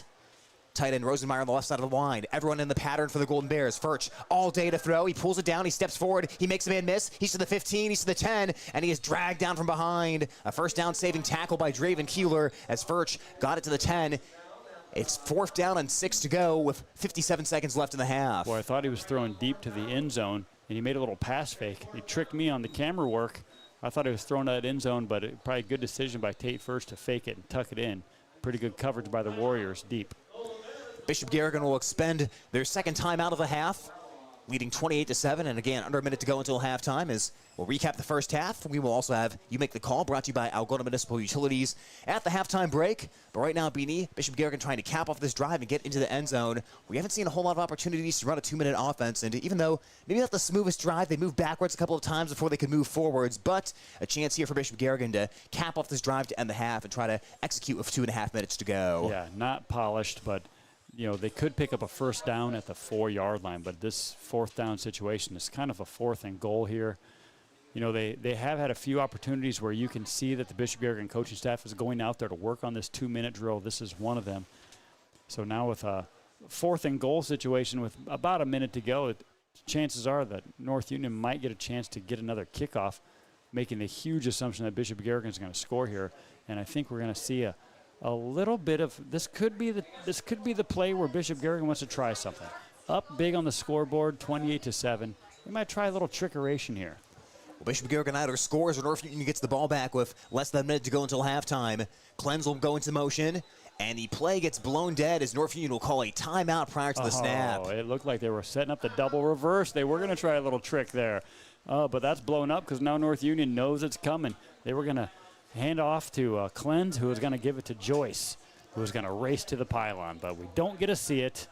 That's the way life goes. Yeah, how's that for a perfectly timed timeout by North Union? Yes. You just hate to see that if you're the Bishop Garrigan coaching staff. Yeah, so now what do, Ty? Do you change the play? Do you, I'm probably saying if you have shown the double reverse and the defense has seen it, I'm probably not going back to double reverse. Maybe I try something else that's a little goofy, but I don't think I'm going back to that exact same play, even though we have seen Bishop Garrigan do the same play back-to-back times previously this season. Yes, I'm sure it's always tempting to go to the well, what always works, and put Marceau in the backfield, see if he can pick you up these 6 yards or take it all the way end zone. But, why not just do the double reverse again and let Furch keep it up the middle after you spread everyone out?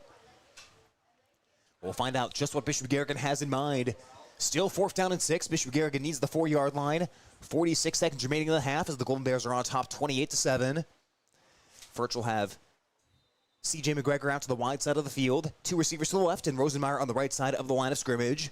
The center, Caden Graves, is over the top of the football. Furch takes the snap, straight drop back to throw. Standing, gunning, end zone. Joyce bobbles and made the catch. Joyce made the grab in the back corner, and it's a touchdown for Bishop Garrigan. He stayed calm when he brought the ball in. 34-7 Golden Bears. Wow, he was twisting and turning in the air because Furch did not loft that up to him like he usually does. He threw a rocket. And Joyce just had to twist. Great hands. Must be that stick him again on those gloves. But great catch by Joyce. He's having a fantastic game. Chalk up another touchdown. And can Gage Meyer stay perfect on his PATs? He's going again, 5 for 5, perhaps. Joyce, 4th touchdown catch of the season. 10th touchdown reception of his career as the Golden Bears bring the swinging gate back in. Meyer into the ball with the right leg. It is up, and it is good. He's on fire. Meyer. 5 for 5 tonight for Gage Meyer, and a 35-7 lead for Bishop Garrigan. Quick timeout on KLGZ and at the Algona Radio YouTube stream. More sports club members making this broadcast possible on Hometown Home Country Radio. Greg Penning and Company, certified public accountants where everyone counts. Holmes Animal Clinic. Animals large and small, they love them all. Hy-Vee, use the Fuel Saver card. Fill your cart, fill your car. J&J Custom Meats, continuing the traditions in Whittemore. Kasuth Regional Health Center, your home for healthcare. Lichter's Garage Door Service, a reputation you can trust. Call 515-295-5988. Blusher's Family Dentistry, serving families since 1965 on Call Street in Algona. And Engineered Farm Drainage, specializing in drainage tile solutions. Visit them on Facebook or engineeredfarmdrainage.com. Kickoff rolls back towards the end zone, and it is through for a touchback by Ethan Marceau. An underrated part of this game, Beanie, is Ethan Marceau has done a tremendous job of kicking directionally. He's not just kicking it straight at Crouch. He's forcing him to run left to right and not able to really get a clean catch on that kickoff return. And it's not as easy as it sounds. I say this all the time if I'm watching college football or the pros. I say, why do they kick it to that guy? We know he can run it back for a touchdown. Kick it away from him. But a little easier said than done. But Marceau, you're right, doing a great job on the kickoff. We'll see what North Union does here. 39 seconds left in the half and one timeout for the Warriors. Colgrove is in the shotgun. It's a reverse here for the Warriors as Crouch is running to the near side of the field. Golden Bears hem him in, and he is crushed at the 15-yard line. Marceau came over the top and lowered the boom on Crouch, who ran a long way to get 1 yard and actually even lose a yard on the play. Boy, Marceau is having a game. I know it's just like beating the drum over and over again. This kid is a football player. And amongst other things, like he's got a lot going for him besides football. I'm happy that he's staying out for football, but because, boy, he's quite good at it. And they are pumped. Bears are pumped. They know this has been a good battle. They're up big on the scoreboard, and they are happy about it. 35-7, Bishop Garrigan at the half. North Union tried to go for a little trickeration there to get a big play, but the Golden Bears once again contain the Warrior attack on offense. Well, we'll step aside for a quick timeout. When we come back, it'll be your halftime report, brought to you by Edward Jones and your representatives, Bruce Keefe, Jerry Sokup, Brady Ross, and Mackenzie Jorgensen. We'll have the first half recap, and also You Make the Call. It's all coming up here at halftime. That's it for the first half of play. Now get set for the Edward Jones Halftime Show featuring Algona Municipal Utilities. You make the call. And the Murphy Realty and Management first half recap. Your Edward Jones representatives are Bruce Keith, Jerry Sokup, Brady Ross, and Mackenzie Jorgensen.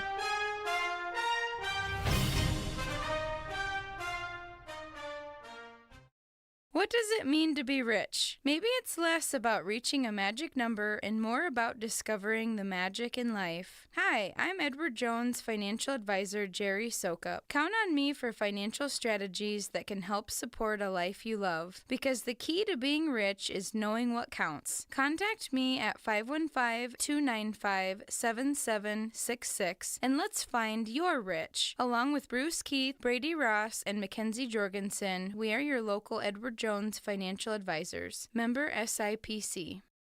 Safe and affordable housing. Those are words we like to hear. And Murphy Realty and Management Incorporated provides just that. With properties in Algona and several surrounding counties, Murphy Realty and Management Incorporated provides safe and affordable apartments at a time when everyone could really use it. They pride themselves as a local entity that aims to help you find exactly what you're looking for. Give them a call at 515-295-2927 or stop in their office located at 208 East State Street in Algona. This institution is an equal housing opportunity provider.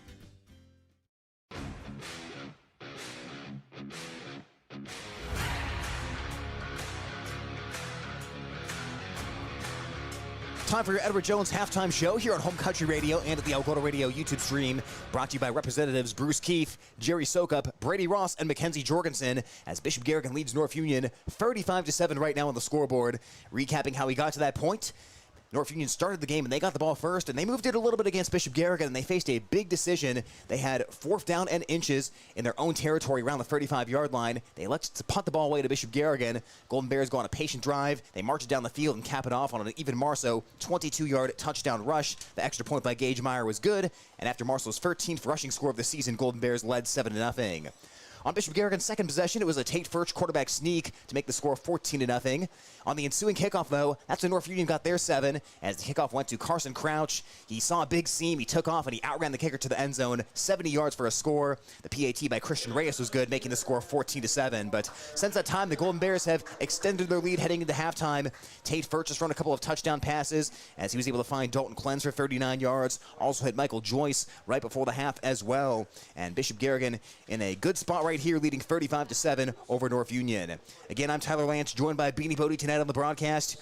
Beanie, I think this was a game that has played out probably about how we expected it so far. We expected physicality. We expected a battle in the trenches. I do think North Union offensively did a good job of staying ahead of the sticks early in this game. But, again, this pressure just continues to mount for the Golden Bears. They just continue to have these long, physical, extended drives. And you can just feel them slowly breaking down the Warriors as this has led to a 28-point lead. Yeah, they're breaking them down, and I think it all has to do with those defensive adjustments the Bears are so good at making. They've got the coaches up here in the box, Scott Miller and Grant Buscherfeld. They really are good at seeing what tricks the other team has, what skills the other team has, radioing that down to the sideline. The defense make adjustments, and we've seen teams have success on maybe 1, maybe 2 drives, and after that, the defense makes adjustments.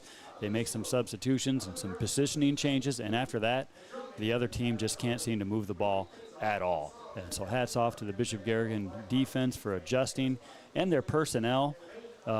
Boy, like we've got some injuries, but Dalton Clens has really stepped up, both offense and defense. And I think, week to week, some guys are having good weeks, some guys are having bad weeks. Sometimes kids get sick, so we haven't seen as much of Carson Kramer tonight.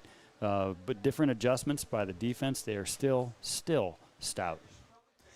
And one observation from the first half, it does seem like North Union's a team that maybe is a little bit more sensitive to how the game script goes. We saw in their first couple of drives, they were really trying to establish the run game, and it wasn't explosive plays, but you were getting 2, 3, 4-yard pickups by Keeler and Colgrove on the run. But now, after they got down by a couple of scores, they are dropping back. The Golden Bears are pinning their ears back, getting after the quarterback. Colgrove doesn't have a lot of room to run and break the pocket, so he's trying to stand in there and throw it against a tough Bishop Garrigan pass rush. And you just feel the run game now is kind of evaporated for North Union after early on in the game trying to establish that. Yeah, and I see Colgrove is playing with a brace on his wrist. He's got a little bit of a dinged up wrist, not his throwing hand, but all that stuff mounts. It kind of gets in the back of your head.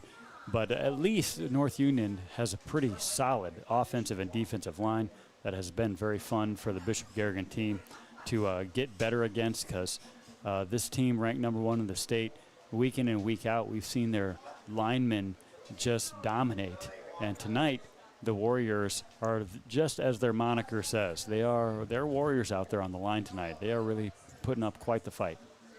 Well, one quick update here on North Union as far as injuries are concerned. We did see Max Merrill leave of the first half, the North Union linebacker and center. He has taken off his jersey and off his helmet as well as he's sitting on the Warrior. North Union, West Bend Mallard, maybe Norfolk Kensett could sneak in there, but it seems like Riceville, North Union, and West Bend are those 3 teams vying for 2 spots. So you're coming down here, the crunch time of the regular season. North Union, of course, is going to face West Bend and Norfolk Kensett the next 2 weeks. Even if this game kind of gets away from them here, you're getting to the point where you don't want these key injuries late in the season, knowing that you are battling for the final couple of playoff spots. Well, North Union appears that they have the tools, like they've got it. But this might, we talked about pregame, that transition from 11-man to 8-man, it sounds really easy. I thought back when Bishop Garrigan made the transition, I thought, well, this will be easy. Well, we're going to be world beaters once we go to 8-man football. But there's a learning curve there to figure out how to get it done. But they certainly have the tools. They've got the linemen, they've got the running backs, they've got the receivers. But can they put it together to get that second spot? I think they got as good a chance as anyone. I was surprised that they lost to Riceville.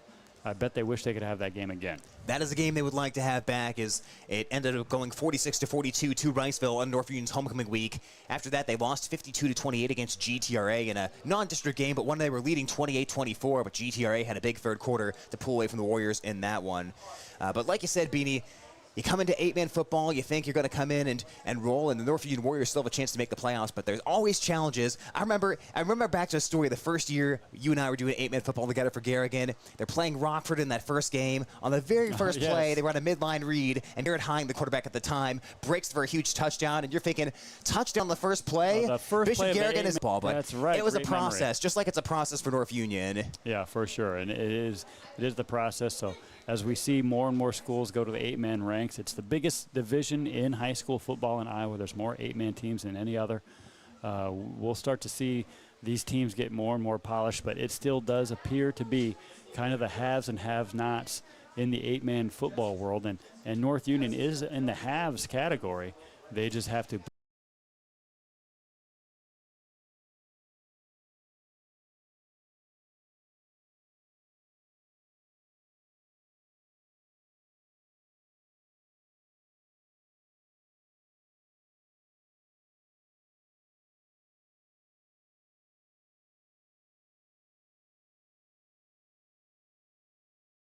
All right, folks, we do apologize there. We were off for a little bit as we lost our internet for about 5 minutes, but hopefully it is back now and back to stay here on Home Country Radio KLGZ 98.5 FM and AM 1600. So with the internet back, we are going to continue on with our Edward Jones halftime show, brought to you by Representatives Bruce Keefe, Jerry Sokup, Brady Ross, and Mackenzie Jorgensen. I'm just saying thank you right now that didn't happen during the game, but we'll get to You Make the Call. It's brought to you by Algona Municipal Utilities, and it is right now here on KLGZ. It's time for You Make the Call as we test your knowledge of the rules. You Make the Call is brought to you by Algona Municipal Utilities, where they are community-owned for community benefit. Our referee this evening is Tom Claude. A17 punts the football away from B's 45-yard line. B82 muffs the punt when attempting to catch the punt at B's 10-yard line. The ball rolls into the end zone, where ultimately A54 gains possession of the ball. Has Team A scored a touchdown? You make the call. Make the call with AMU Telephone Service. AMU local and long-distance telephone provides the call clarity and reliability you expect at an affordable price. Enhance your AMU telephone service with calling features like caller ID and voicemail. When you switch to AMU telephone, you can keep your 295 phone number and you get friendly local customer service. Make the call to AMU to install AMU telephone. Algona Municipal Utilities, community-owned for community benefit. Under the rules, it is a touchback when a kick crosses the goal line. B's 82's muff does not end the kick as possession is never secured. With these two pieces of information, B will retain possession at its own 20-yard line. Had A54 gained possession in the field of play, for example on the 5-yard line, Team A would maintain possession of the football as a result of Team B touching the kick. And this has been You Make the Call, brought to you by Algona Municipal Utilities, where they are community-owned for community benefit. Do you see yourself traveling, working part-time, or moving somewhere warmer when you retire? Hi, I'm Bruce Keith, your Edward Jones financial advisor, and I want to help make your retirement goals a reality. Let's talk about where you are, where you want to be, and how we get you there. Together, we can plan for the expected and make sure you're ready for the unexpected. Contact me, Bruce Keith, at 515-295-5173. Together with Jerry Sokup, Mackenzie Jorgensen, and Brady Ross, we are your local Edward Jones financial advisors. Edward Jones, members SIPC.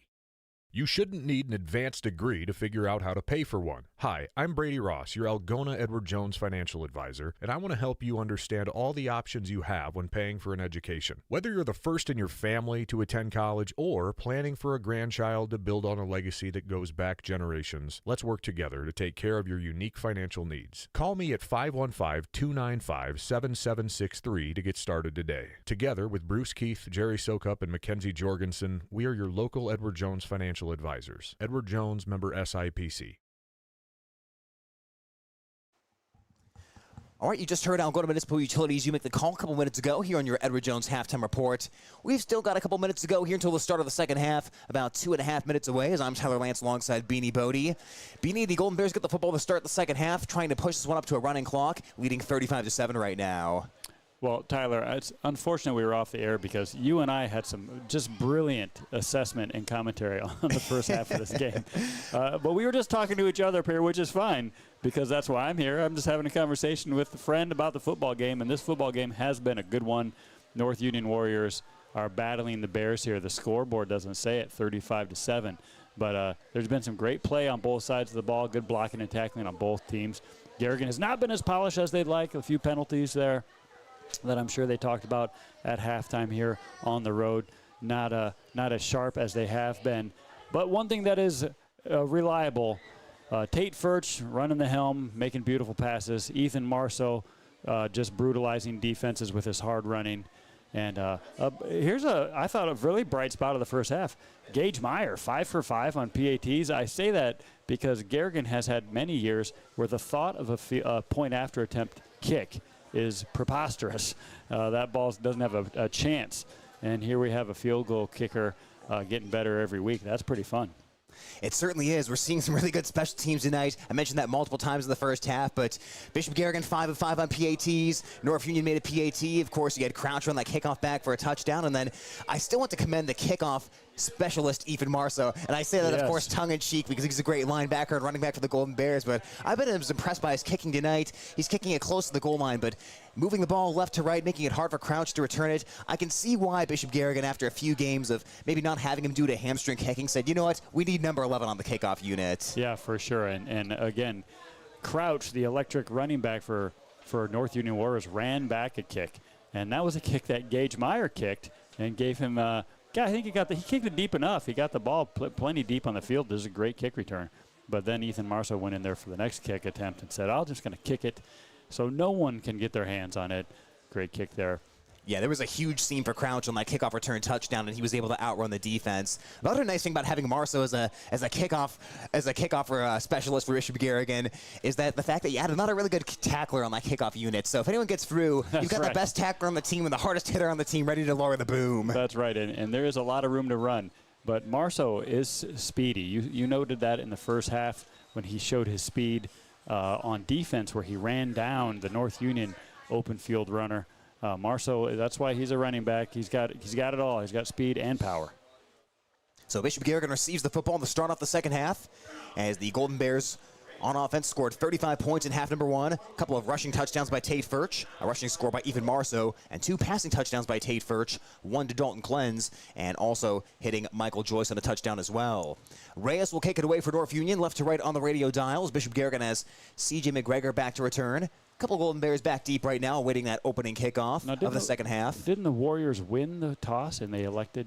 They received the opening kickoff, okay, but they did win it, yes. Okay. Kickoff goes end over end. Joyce is back near the goal line. He backpedals and he stayed out of the end zone somehow. He's across the 10, 15, 20, has a seam in the middle, weaves to the near side, 30. Joyce 35, 40, down the sideline to the 30. He's to the 25, and Reyes finally runs him down and knocks him out of bounds just shy of the 20-yard line.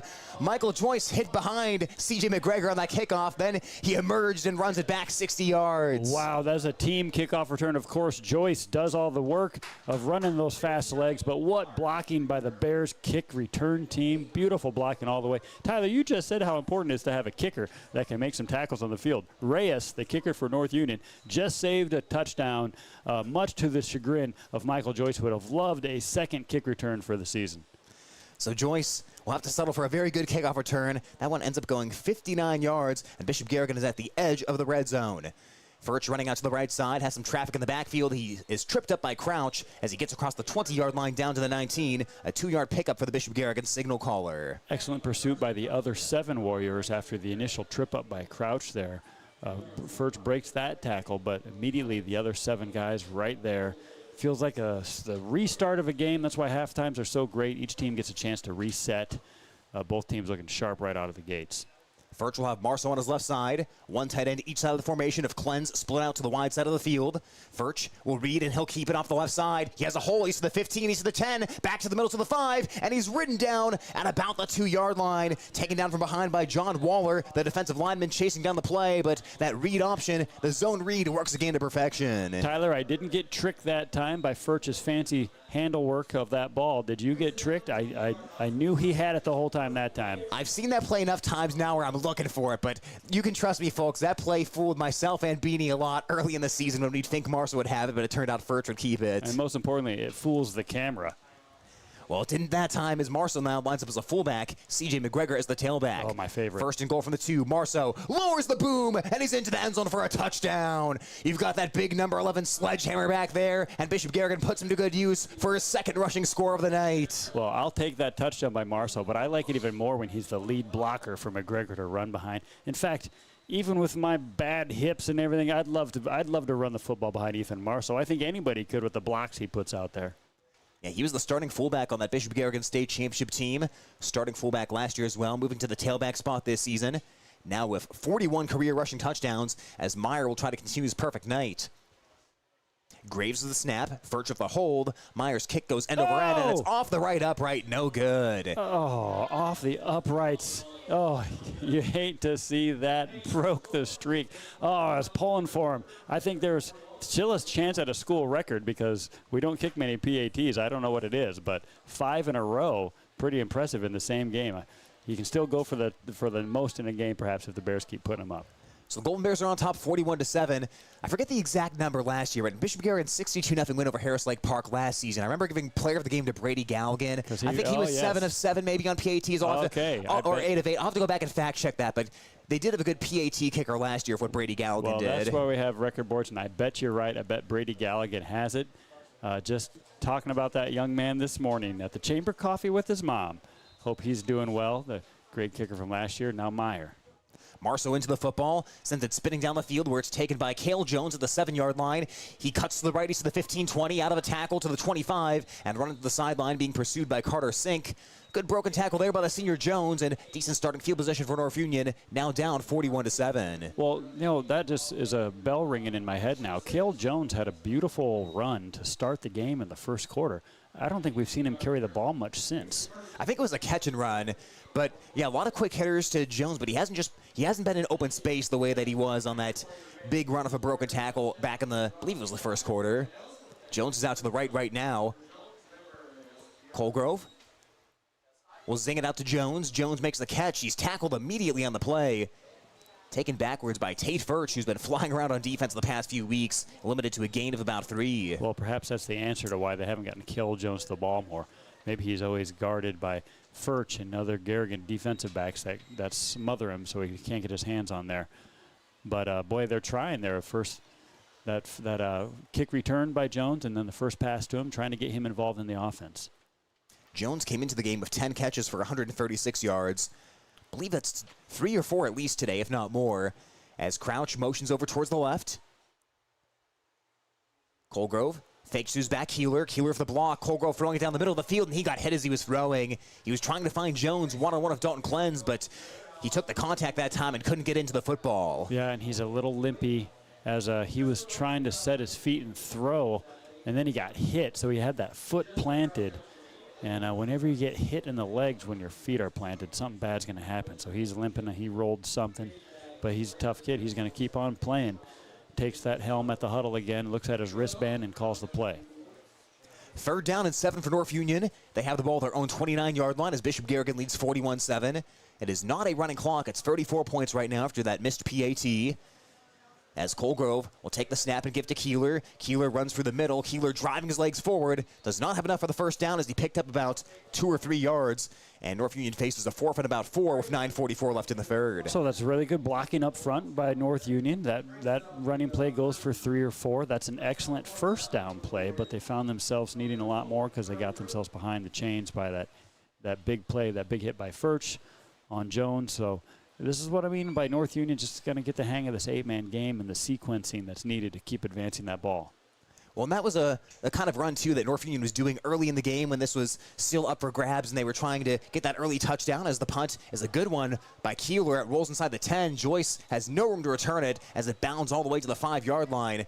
Excellent punt that time by Keeler, pinning Bishop Garrigan back at their own 5. Well, excellent punt indeed, but the most impressive part is that it was a pretty bad snap, and Keeler had to reach down and get it down by his knee.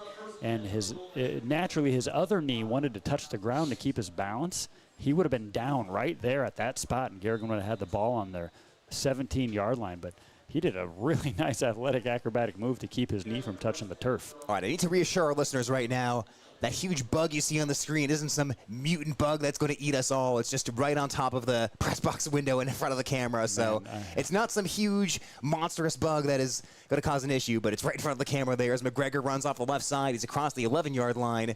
Although I wouldn't be surprised, Beanie, it's been a brutal bug season outside. So if we had, 10 feet tall bugs that are emerging from the underworld, these bugs have been chaos, I wouldn't be surprised. These bugs have been so bad, it's all anybody can talk about how awful it is. Sometimes I feel like, I don't know if it's bugs or if I have some sort of horrible disease where my whole body is stinging. Well, it's 2nd down after the run by McGregor. 2nd down and 4 for 8:40 on the clock. Furch underneath center. He'll pitch it to the right to McGregor. McGregor looking for space, trying to get upfield. He bounces off of one tackle. A flag comes in. McGregor keeps his feet. He's across the 18-yard line out to the 19. Some slippery running once again, pinballing off of tacklers, but that may end up being irrelevant if a flag on the play. Boy, that flag came flying in like a lawn dart from the back judge. He saw something in the pile. It's going to be holding on the Bears. I will have to read the section in the rule book about holding because the Bears have gotten dinged for it the last couple of games. And I think a lot of it has to do, their offensive line hits a lot of guys to the ground. Graves and Schwab and Lear often block their guy to the ground. And then I think you have to get off of that guy. And I think that time someone was laying on the guy they took to the ground, not letting him get back up. And that's what the back judge didn't like. So the Golden Bears will now have a 2nd down and 8 from their own 7-yard line, leading 41-7 as Furch reads and he keeps it. Walter almost had him in the backfield. Furch escapes. He breaks a second tackle. He's across the 10-yard line out to the 14. Some slippery running as he evaded Walter and Whaley, but he's ultimately tracked down after a marginal gain, setting up 3rd and about 2. Boy, they're going to give him 5 there. He picked up 5 yards when it should have been a loss of 2. That's the tackle breaking ability of Furch. Furch has averaged almost 13 yards per carry this season, if you can believe that. And you're always looking out for that read option for Furch. Now 3rd and short, you got to watch the linemen on plays like this. You know they're going to blow people off the ball to pick it up. They'll call it a 3rd and 1. Furch is going to sneak for it, and he jumps over a tackler. He's still on his feet. He's to the 20. He's still fighting for it, and he's out to the 23. A big gain on a quarterback sneak as Furch picks up about 6 or 7 yards. Yeah, talking about answering the bell. Caden Graves, Carter Schwab. I'm sure Lear was too, but they were all downfield. Schwab was further downfield than Furch was. He just blew his guy up and then went on to the 2nd level, hit that linebacker. Just battering rams this offensive line. Yeah, this is where it gets tough. Early in the game, you're coming out against Bishop Garrigan. You're ready for a hard-hitting physical contest, but when it's 41-7 in the 3rd quarter and the Golden Bears are sneaking with that kind of ferocity and firing off the ball, it is tough to hit with them as the ball slipped down the field. Miller makes the catch, and he bowls into a man at the 40-yard line down to the 38. Tackles made on the play for North Union by Jones, but Hayden Miller has his first catch of the night. Well, that play works so well. The Bears have run that play many times. They send both tight ends down the field. There's about 10 yards in between the two tight ends. Tate Furch just picks one of the two guys to throw to as he's rolling out to his right. Just is an excellent thrower on the run. But, it baffles me. How does that play work so well? There's two receivers in the same spot.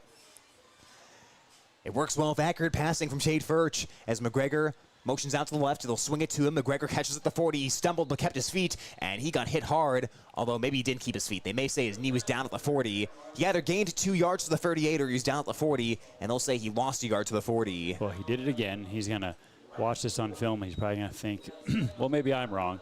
I'll have to watch it again as well. But he planted that foot and tried to cut back inside, where perhaps that one, he probably saw his blockers. He's always reading his blockers, but perhaps that time he should have turned on his jets, got as many yards as he could to the outside.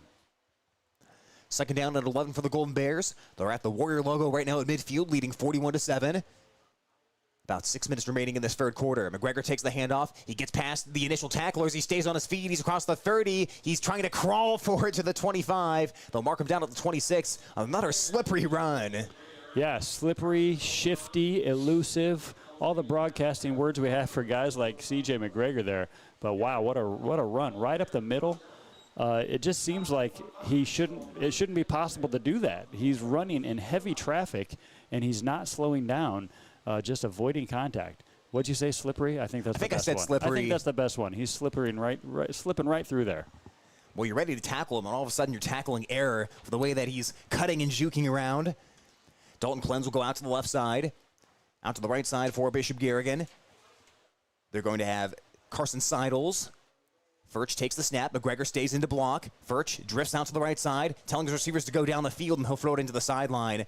I think he was telling Seidels to run to the end zone, but Seidels was down there, tied up a defender, didn't see it. Yeah, and way back on the backside, I think that was Joyce. Joyce was deep in the other corner of the end zone, but he's way too far away from the ball. He needs to just, well, he didn't realize that Furch had rolled right. He needed to break his pattern and drag across the end zone, where I think he'd have a touchdown because Furch would have found him. I believe that was Clens. Oh, but Clens. Clens should have done that then. We'll make sure I'm criticizing the right guy. Just wanted to make sure you're holding the right guys accountable, Beanie, as McGregor surges forward and has a couple of yards on the on the second down carry, that is. I don't need the Joyce and Alish families after me for criticizing their family members. So 3rd down and 8 for Bishop Garrigan. 5.5 minutes remaining in the third as the Golden Bears lead 41-7. They're going to run in some bigger bodies here of Carter McGregor, the fullback, and even Marshall, the tailback. They'll replace the 2 wide receivers.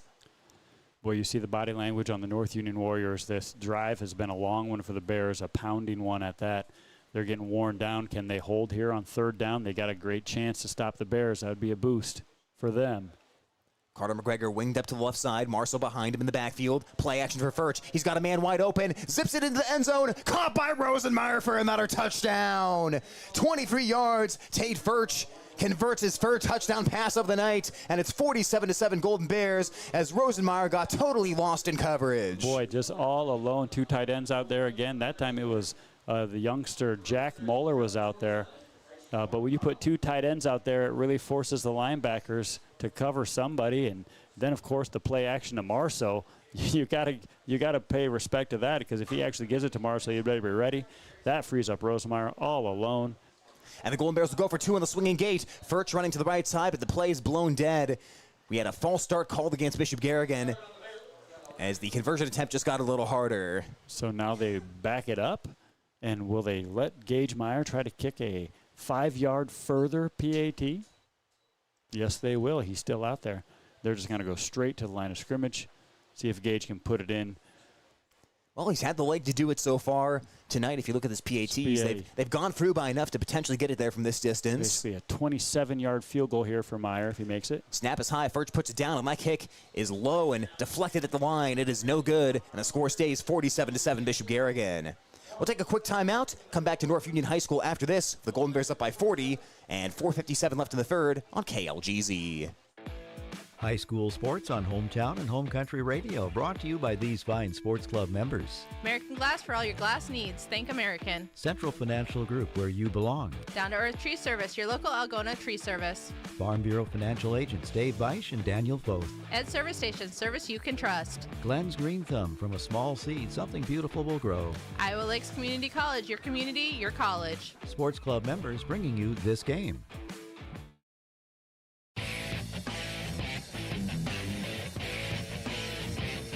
Bishop Garrigan on top 47-7 right now on KLGZ Home Country Radio as the Golden Bears lead the Warriors in these teams' first matchup since the 2020 season. Gage Meyer will squib it down the middle of the field. It takes a hop and the ball is secured in it's Cooper Hoy diving on top of it for North Union at the 25-yard line as that ball didn't make its way all the way back as North Union will start. They'll mark it at the 23-yard line here for this drive, down 47-7. It was a major strategy last year for Garrigan to squib the ball down the field. In 8-man football, it just gives a good chance for your tacklers to get down there and keeps the ball out of typically the fastest guy on the other team. All right, defense, here we go. We got Carson Kramer in there at nose guard. We got Carter McGregor and Carter Schwab on either end. North Union has a triangle of receivers to the right. Colgrove is running for his life as McGregor's pursuing him. He'll throw it towards the sideline and incomplete. Had Hoy's tight end over there, but Colgrove is running for his life, and it's 2nd down and 10. Yeah, I had a feeling that defense was going to dial up some pressure there. That time, Carter McGregor just get in that backfield, that whole defensive line as well. Joining him in that backfield, Marceau, C.J. McGregor. Dalton Clens, we see him even more tonight with the injury to Kyle Borman. Boy, he has not left the field. It looks like Clens has earned his way into that rotation for sure. Well, we have an important update to get to after this play as Crouch motions over to the left. Colgrove bobbles a snap. It's on the ground. McGregor crawling to it. He's fighting with Colgrove, and Colgrove rips it away at the last second. Boy, McGregor just couldn't quite reach that ball, and Colgrove was able to take it back to avoid a turnover. McGregor had it if he would have been able to get the rest of his body around it, but he couldn't because someone was on his legs. He was trying to wrap it in. And heck of a job by Colgrove to wrestle it away from the wrestler. All right, here's our update, and this will not make sense to people who didn't listen last week, so stick around here for the context. We'll try to provide it, but if you listened last week, I think you know where this is heading. Oh, I think I do. My favorite Bear, your favorite Bear, our favorite Bear, 32 Chunk wins Fat Bear Week, ladies and gentlemen, as he defeats Bear 856. The two-time champion 128 Grazer goes down as well in that poll as the pass goes out to the right side, caught by Hoy to the 25. Flag comes in as Hoy fights his way forward out to the 27. We'll check on the flag here, but of course, Fat Bear Week put on by Katmai National Park. It's a huge NCAA March Madness style bracket, and everyone votes on the fattest bear, but my boy 32 Chunk, estimated at 1,200 pounds. What a great comeback story, Beanie. Here's why I like 32 Chunk. He broke his jaw battling another male bear over a female, but once 32 Chunk stopped focusing on the ladies and started focusing more on winning, he took over this competition. He won easily. It was the most voted on Fat Bear Week of all time, 1.5 million ballots cast, and 32 Chunk undeniable to get the win. That away, 32 Chunk, Fat Bear champion. I hope somehow 32 Chunk knows he won the contest. Well, I hope so too. In this football, that's a bear that's as big as a steer that you see at the county fair. That is a huge bear. Here's the snap to Colgrove. Keeler picking his way through the middle. He's across the 40. He drives his way forward. Some good shifty running by Keeler. Picks up about 6 yards to the Bishop Garrigan 36. Well, Tyler, while you were expounding about Fat Bear Week and the winners, the Bears got penalized a mile for illegal hands, I think it was, in their defensive line on that one play. And that gave the Warriors great field position. So that'll give something for the coaches to get after the team about. So the Warriors are across midfield. I believe it's just the second time tonight they've crossed midfield as they had a drive, ended in a turnover when they drove into the Bishop Garrigan red zone. A touchdown that was called back due to penalty earlier tonight. 3 receivers to the left and a flag at the line of scrimmage. An awkward operation there, and North Union will be going backwards 5 yards. Ooh, penalties on both teams. No coaches like to see that. So offensive offsides by North Union, and the 5-yard penalty will set up 2nd down and 9 with 57 seconds left in the quarter. And that clock is running, so things are flying now, 47-7. You know, it's not often you say it's a pretty good football game at 47-7, but there has been some pretty good battles going on today. North Union sends 3 receivers to the right. Colgrove is alone in the gun. Golden Bears will bring 3 and a 4th on the rush. Colgrove running forward, and he is tracked down. Rosenmeyer jumped on his back. That's not a sack as Colgrove got past the line of scrimmage, but once again, Rosenmeyer prevents a bigger run. That time, Matt Besh in there at nose guard, really pushing that line back. It doesn't matter which line we're talking about tonight. At the beginning of the game, it started out fairly even. Both teams doing a nice job, offensive lines, blocking well, but at this point, the both lines for Bishop Garrigan, defensive and offensive, are dominating. Final 6 seconds in the quarter. Colgrove will take the snap and give to Keeler. Keeler hit in the backfield. He falls forward, but he still lost a yard on the play as he was swarmed under. Carter McGregor coming out from the bottom of that pile as the 3rd quarter comes to an end. It's all Bishop Garrigan tonight. Golden Bears on top of the North Union Warriors, 47-7, heading to the 4th on Home Country Radio, KLGZ, and at the Algona Radio YouTube live stream. Where you bank matters. Hi, I'm Sherry Bacon at Security State Bank, and we're relationship bankers. We get to know our customers and understand their financial needs. We're locally owned and operated, which means family, community, and service always comes first. So come to Security State Bank. We'll treat you like family. Security State Bank in Algona, Burt, and Laverne. Member FDIC, Equal Housing Lender. Security State Bank. More Sports Club members. Kimco Tires, they're all you need to know about tires and service. PMC Advantage Insurance Services, insuring our neighbors for over 80 years. Walker Chiropractic and Wellness, caring for Algona, Soy City, and the surrounding areas with chiropractic, nutritional, and physical therapy service. Reeves Wicked Good Bar and Grill for wicked good food, drinks, and service. You gotta go to Reeves. West Bend Ford, meeting your service, new and used vehicle needs. Algona Pizza Ranch, there's so much to love. Trend Salon, your complete family hair salon. It's all about you. Sports Club members bringing you this game. It is the 4th quarter here from North Union High School. The Bishop Garrigan Golden Bears on top of the North Union Warriors, 47-7 here on Home Country Radio KLGZ. The team's flip sides of the field here is we've got a 4th down and 8 yards to go situation. North Union offense looking to stay on the field here and go for it from midfield. They'll have to get it to the Bishop Garrigan 32-yard line. Colgrove is alone in the shotgun, a triangle to the left. He is back to throw. He's looking. He's lobbing to the near side. A jumping catch at the 36-yard line, but Tate Furch will plant that receiver. Cooper Hoy made the grab, but he was short of the 1st down. And another excellent tackle by Tate Furch, the Bishop Garrigan senior. Yes, just a little short of the line to gain. That's the classic Minnesota Vikings move. You need 8 yards, and you throw it 6.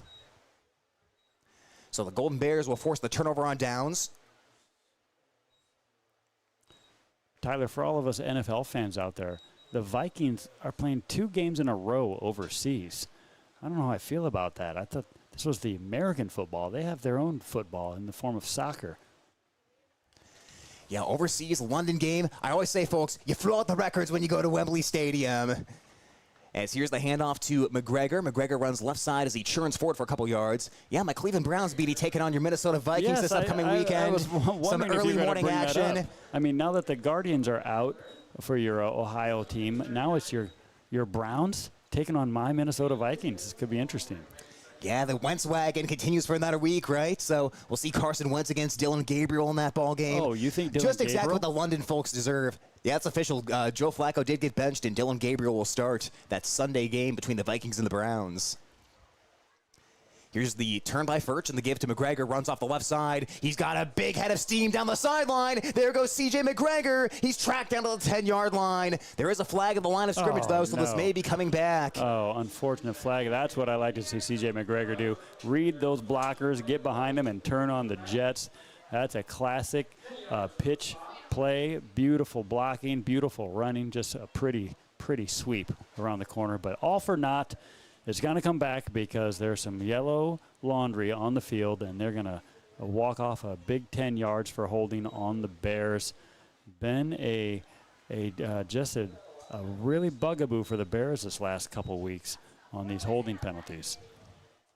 So that is something for Bishop Garrigan to clean up on the offensive line. And you made a good point last week, Beanie. You said You know, sometimes when you're totally dominating guys and pushing them off the ball the way Bishop Garrigan had earlier in the season, you're not going to hold when you're pushing guys around that much. But when you meet some guys that are maybe the same physical caliber or, you know, a good match for you, that's when you're going to hold a little bit to try to get the edge. As Furch takes a shot down the field, Rosenmeyer again makes the grab, running into the end zone for a touchdown. Tate Furch and Weston Rosenmeyer are dialed in tonight. Wow, how many times is Rosenmeyer going to burn him tonight? He gets behind the defense yet again. Furch puts it on the money. Make it look easy just when the Warriors are driving the Bears back with penalties and good defensive play. Oh, boy, Furch makes them pay with the long ball. So for those of you listening on the radio, folks, we apologize. I think we just got our feedback. Unfortunately, I was unaware that we were off the air on the radio station until just a minute ago. So if you were trying to listen on KLGZ and we were off for the last 20 minutes, no one told me that until recently. So hopefully our stream on the radio is back up, but I know our video has been good here throughout the second half. The kick by Gage Meyer is up, and that kick is good. 9:29 left in the fourth, 54-7 Bishop Garrigan, and Gage Meyer gets back on the PAT track. We give a lot of players flowers being here tonight, right. But you know we kind of gave him the little jinx earlier tonight. Good to see him get back after that jinx. We did. It's all our fault. We gave him the broadcaster jinx, but he was on fire, hit his first 5 field goals, then the next 2 went awry, and now he's back on track. That'll be his 6th field goal of the evening. You know, there's days in Bishop Garrigan football where the referees would say, "Coach, do you want to go for 2?" And he would say, "Is there any other way?" We only went for 2 exclusively for years and years. So I'm still new to the field goal kicking legs flying up there. So Bishop Garrigan has extended this lead to 54-7, and they're well on their way to 6-0 on the season. Next couple of weeks, like we said, these two teams will play the same opponents. Next week, Bishop Garrigan's at Northwood Kensett. Final week, Bishop Garrigan hosts West Bend Mallard.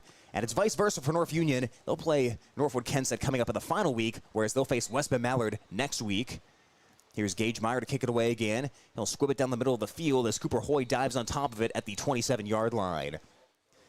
So North Union's going to have to regroup after tonight as we have 9:23 and ticking left, but the thing is, they've got 2 district losses. They're still in control of their own destiny, though, after tonight. You've got to obviously shake this one off, but you win those final 2 games, you're in one of those top 3 spots if you're North Union. Yeah, and that's a great accomplishment. Every team's got goals. I'm sure making the playoffs would be a great accomplishment. It's certainly a goal for this North Union team who as I've said, has got some players. They got a deep roster. They got linemen. They got some speed. Boy, they're just facing a talented team here in Bishop Garrigan. So timeout's called on the field. We'll take it as well. 54-7 in favor of Bishop Garrigan in the fourth quarter on Home Country Radio, KLGZ. Thank you to those sports club members bringing you this game on Hometown and Home Country Radio. New Way K&H Co-op, delivering exceptional value through knowledge and innovation. AK's Chrome Kitchen. When you come in, your family. Algona Freeman Auto Body. We meet by accident. Algona Livestock Sales every Monday. Weikert Realty, the 515 agency, a fresh approach to real estate. Algona Plumbing and Heating, where a good flush beats a full house. Cotton Grave Farm Management and Land Realty, trusted for farmland service needs since 1960. All sponsors of this game's broadcast. Bringing you this game. North Iowa Appliance Center, Highway 18 East, Algona, where they sell the best and service the rest. Oak Crest Funeral Service, celebrating a life lived. Bill's Auto and Truck Repair Service is the difference. Billy Offerman, your State Farm agent in Algona. Like a good neighbor, State Farm is there. Signworks Inc. For all your signage needs and printed apparel, stop in or call 295-9544. Schindler Lawn Care and Landscaping, 515-320-3840 or schindlerlawncare@gmail.com. North Union has the football right now as Colgrove's rolling, chased by Besh, completes it along the sideline as he threw against his body there. He found Cale Jones for an 8-yard pickup with 8:51 left in the fourth quarter. North Union has done a good job of recognizing the Bishop Garrigan defensive line rush, getting rid of the ball quick. Got to do that. Nice job by Colgrove there. That's what I'm talking about. They've got the pieces here. Colgrove's proven to be a very capable 8-man quarterback. So second down and short here for Bishop Garrigan. Colgrove, of course, got thrust into duty last year for North Union as their starting quarterback, Grady Madden, went down with a season-ending injury as Colgrove runs forward, has the first down by plenty, crosses midfield, and gets all the way down to the Bishop Garrigan 33-yard line. But he started the final few games last season, really most of the second half of the year, in fact, as that Grady Madden injury was very early in the season. And, you know, you get that year of starting experience under your belt. You're facing the West Hancocks and St. Angars of the world, and there's nothing like a trial by fire like doing that. That's right. Well, it was a great pickup by Colgrove, and you might say, hey, this Bishop Garrigan defense rarely even gives up first downs. What happened there? Well, second string and more is in. We'll get you some names here in a second after this play. Colgrove awaits the snap of a 1st and 10 from the 33-yard line. They'll give off to Keeler. Keeler working his way for the middle across the 30, pumping the legs and getting down to the 27-yard line. So Besh gets a lot of first-team reps, but he's in there on that defensive line as nose guard. Leo Snyder's the big linebacker there. Sean Tilges in there at another linebacker spot. Carson Seidel's in there at the defensive back. He's holding down that fort. And Jack Muller's the tall guy you see out there on the far left on the defensive end. Noah Schaefer, the other defensive end. So the Golden Bears have brought the twos in here as Colgrove faces a 2nd down and 5. Colgrove back to throw, slings it over to the left. He has Crouch. Crouch getting pushed back initially by Seidels. He bounces off that tackle and gets down to the 22-yard line. That's going to be enough for a 1st down pickup as he gains 5 on the play. Carter Sink in there on the tackle. He's the other outside linebacker. Milo Giving, the junior, also coming up, helping make a team play there. So we saw this last week. This defense that's in there right now is part of a crew that preserve the shutout. So there's no shutout to preserve tonight, but playing for a lot of pride out there. First-team Warriors against 2nd-team Bears. Colgrove gives to Keeler. Keeler looking for space. He's given a hug by Besh. He twists his way forward to the 20-yard line, picking up a pair, but it's hard to get out of the bear paws of Matt Besh once he gets his hands on you. Yeah, Besh just gets better and better. You know, Garrigan's got a lot of depth at that defensive line. Most in Carson Kramer and Matt Besh. You put either of those guys in there at nose guard, and you can't go wrong. It's going to be a 2nd down and about 8 to go for North Union as we're down to 6:11 in this one. 54-7 Bishop Garrigan. Colgrove's in the shotgun. He'll send Jones in motion across the formation towards the right. Snap is good as Colgrove's back to throw. Looks over to Jones. Passes swatted down by Jack Muller. Jack Muller. The height, getting those hands up there. Good vision to see that coming on his way. So the aforementioned Besh and Carson Kramer, both those guys are relatively young. Kramer a sophomore, Besh a junior. That's where we talk about Bishop Garrigan. You know, there's plenty of good seniors. There was last year as well, but they are to that point in their program where I think Coach Wadley is just reloading every year and waiting to see who's going to join. They do have a small freshman class, but there's always guys coming. Colgrove gets Keeler lined up. He will keep it himself up the middle. Colgrove picking his way forward. He's past the 20-yard line, but not a whole lot further as he's inside the Red Power red zone. North Union will have 4th down and medium, about 7 yards to gain. Besh and Snyder and Sink trying to lock down the middle of that. Boy, well, 4th down. Can the defense hold? They held last week, but they're going to probably get another go at it because Bishop Garrigan can't run out 5 minutes, I don't think, even in a running clock if the defense stops him here. Cale Vasquez is the tight end on the left side for North Union. Cooper Hoy, the tight end on the right side, as Jones is out to the right. Colgrove steps back to throw, looks to the right, lobbing it into the end zone. Fight for the ball, knocked away by Carson Seidels. He was tied up there with Cale Jones in that one-on-one situation, and North Union will turn it over on downs. Nice play by the junior Seidels. There's more depth right there. Carson Seidels, another player that's just chomping at the bit to get in these football games. As they hold now, Bear offense takes over. Backup offense has 4 minutes roughly to go. See if they can move the ball. Highly doubtful they're going to throw the ball, Tyler. We'll see if they can put some runs together. And boy, the exciting part about watching the twos in the ball game, Carter Sink has been an explosive runner for the Golden Bears this season. Obviously, he's kind of buried a little bit behind Marshall on that depth chart, but when he's in the ball game, you could see a big run at any time. It's a fullback handoff instead, driving his way forward and getting a few yards on the play for Bishop Garrigan. That is going to be Tilges on the carry. Yeah, Sean Tilges is very powerful. Yeah, Carter Sink, you know, having watched him at the lower levels, really has improved a lot from last year to this year, in my opinion. Just on his the way he plays the game, how he gets his pads lower as a running back, and then his aggression on defense, just highly improved. We'll call it 2nd down and 5 from the 23-yard line. 3.5 minutes left. A Sink will take it this time. Has a hole on the left side, but he gets clotheslined. He stays on his feet and tries to fight forward, but North Union's defense stands him up. That'll go as a 1-yard pickup for Sink. Other offense in there right now. Leo Snyder is playing the center. Besh is on the line. Jack Muller is the tight end. Here comes Carson Seidels into the game. Lucas Bahanic in there, the senior in there. Here comes Milo Giving as well. All right, big question for you, Beanie. Obviously, you'll be here taking care of business and doing your own thing this weekend, but I'm sure some Iowa State Cyclone fans, they're going to be traveling to Ohio as Iowa State takes on Cincinnati coming up tomorrow, as Graves will take it on the run. Graves runs towards the left. Graves across the first down line. He's to the 35, and he's all the way to the 38-yard line before being tracked down on the play. He was chased down by Graves galloping. He was chased down by Geltenhauser for North Union. Boy, he got going, and he got those legs. He got the high knee going. He galloped down that field. Big pickup for Graves and the varsity numbers. And that will do it because that first down, I think the Bears can pretty much run out this running clock. It's running away. So Geltenauer made that last tackle for the Warriors, but where that question was leading, Beanie, Yes. if you were a Cyclone fan who was traveling to Cincinnati to go to that game, that's right. Are Bearcats. you eating the chili on top of the spaghetti that the Cincinnatians seem to call food? Absolutely. I'm not going to go all the way to Cincinnati and not eat the local foods. Of course I'm going to try it. It's local where it's like going to Philly and not having a cheesesteak. A spaghetti on top of what? This is chili terrible. on top of spaghetti. So you're saying that, yes, you would try it. Here's trouble on the handoff. Ball's bobbled around in the backfield. It's pinballed up in the air. It's loose on the field. And Besh will dive on top of it. Trouble on the exchange for North Union. And a turnover is collected by the Bishop Garrigan second-team defense. Well, we got to rewind. I got so excited about this chili on top of spaghetti. Did Graves fumble the ball at the end of that play?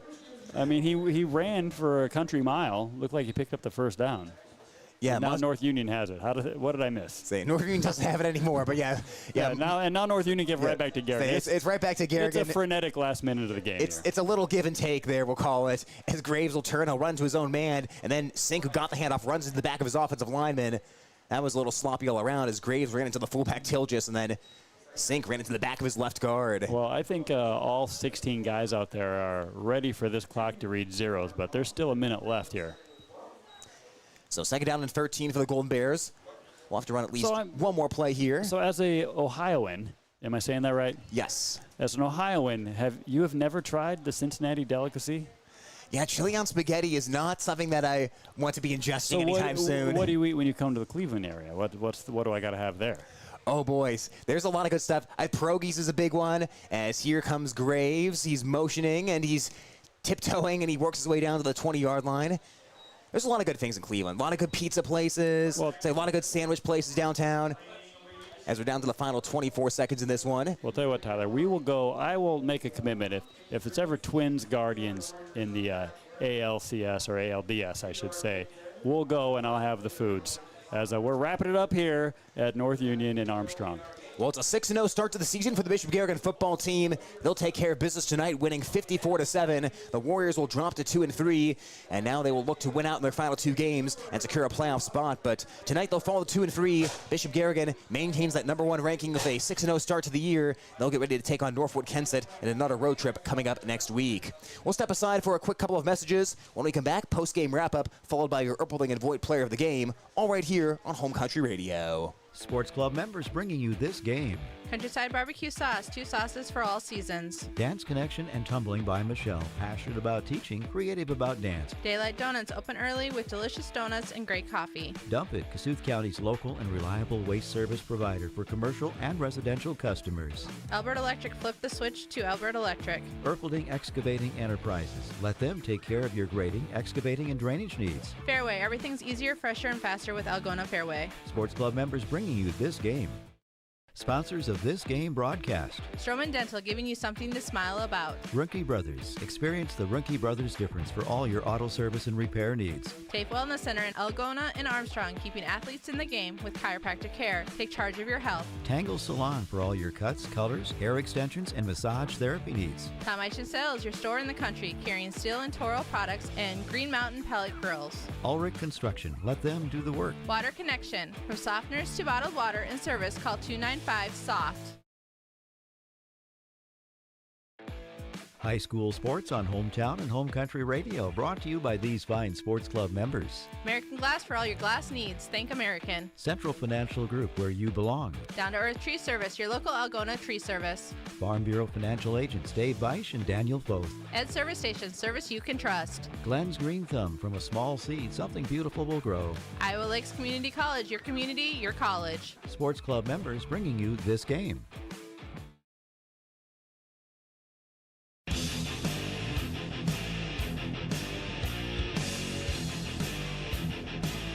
to wrap things up at North Union High School as the Bishop Garrigan Golden Bears come out on top tonight by a final count of 54-7. It was a game where it was very physical early on, but the Golden Bears, they wore down another opponent as they end up beating North Union to improve to 6-0 in the season. The Warriors will fall to 2-3, and now the pressure will be on to win in the next couple of weeks and try to lock up a top 3 spot in this district. Again, I'm Tyler Lance alongside Beanie Bodie. Boy, Beanie, what an interesting start to this ball game. We were looking forward to the physicality, and we certainly saw it. I mentioned this earlier, but I'll reiterate this point. I really think that Bishop Garrigan line was looking for a challenge tonight, and I'll credit North Union. Even though the score got out of control, there was a challenge tonight for the Bishop Garrigan offensive and defensive line to deal with. Yeah, the Warriors showed up. The line battle was intense, and that first quarter was exciting. We end the first quarter just with a 7-point differential. A great battle going on in the trenches tonight, as predicted. But the Bears, just too much depth. They can rotate guys in, stay fresh, and eventually that line for Bishop Garrigan prevails, along with some fantastic skill position plays. But, yeah, hats off to the Warriors. They got some tools up here in Armstrong in this part of the county. They got some great athletes. They are going to transition to this eight-man program, and I certainly hope this develops into a great yearly game we can look forward to. North Union versus Bishop Garrigan. Hopefully it's going to be a good one in the future.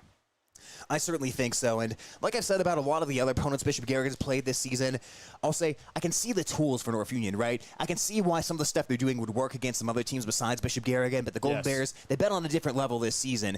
But again, North Union, they're still in a good spot. You know, you're not happy to have lost 3 in a row, especially you let the game against Riceville maybe get away on homecoming night. But again, you still control your own destiny if you win these last 2 games for North Union. Obviously, it's a night that you just kind of have to forget if you're the Warriors, but you can still move forward here and make these final 2 weeks a good one. Yeah, they got to ask themselves, like, did they get any better against the #1 team in the state, the Bishop Garrigan Bears? Like, any team you cheer for, like if my beloved Iowa State Cyclones played the #1 team in the nation, I would expect them to lose. But I would also hope they got better at playing your Ohio State Buckeyes. But this is high school football, and anything can happen out there. And there was a lot of atmosphere at the beginning of the game, and that was just seized by Ethan Marceau. The leader of this Bishop Garrigan team, just such a hard-nosed player, and here he's coming. The rest of the Bishop Garrigan team going to the buses, but Marceau, he's joining the North Union guys. He's walking off the field with them. No doubt he's going to go talk to his first cousin, Lane Brune, who had a great game for the North Union Warriors. That's what's fun about these local matchups, you know. All these guys know each other, like we said during the game. They've played so much sports against each other, basketball, track and field. We'll be back here in the spring for track and field. Like, these guys all know each other. These are the fun games. These are the fun rivalries. That's why I hope this matchup really develops into something that we can look forward to every year.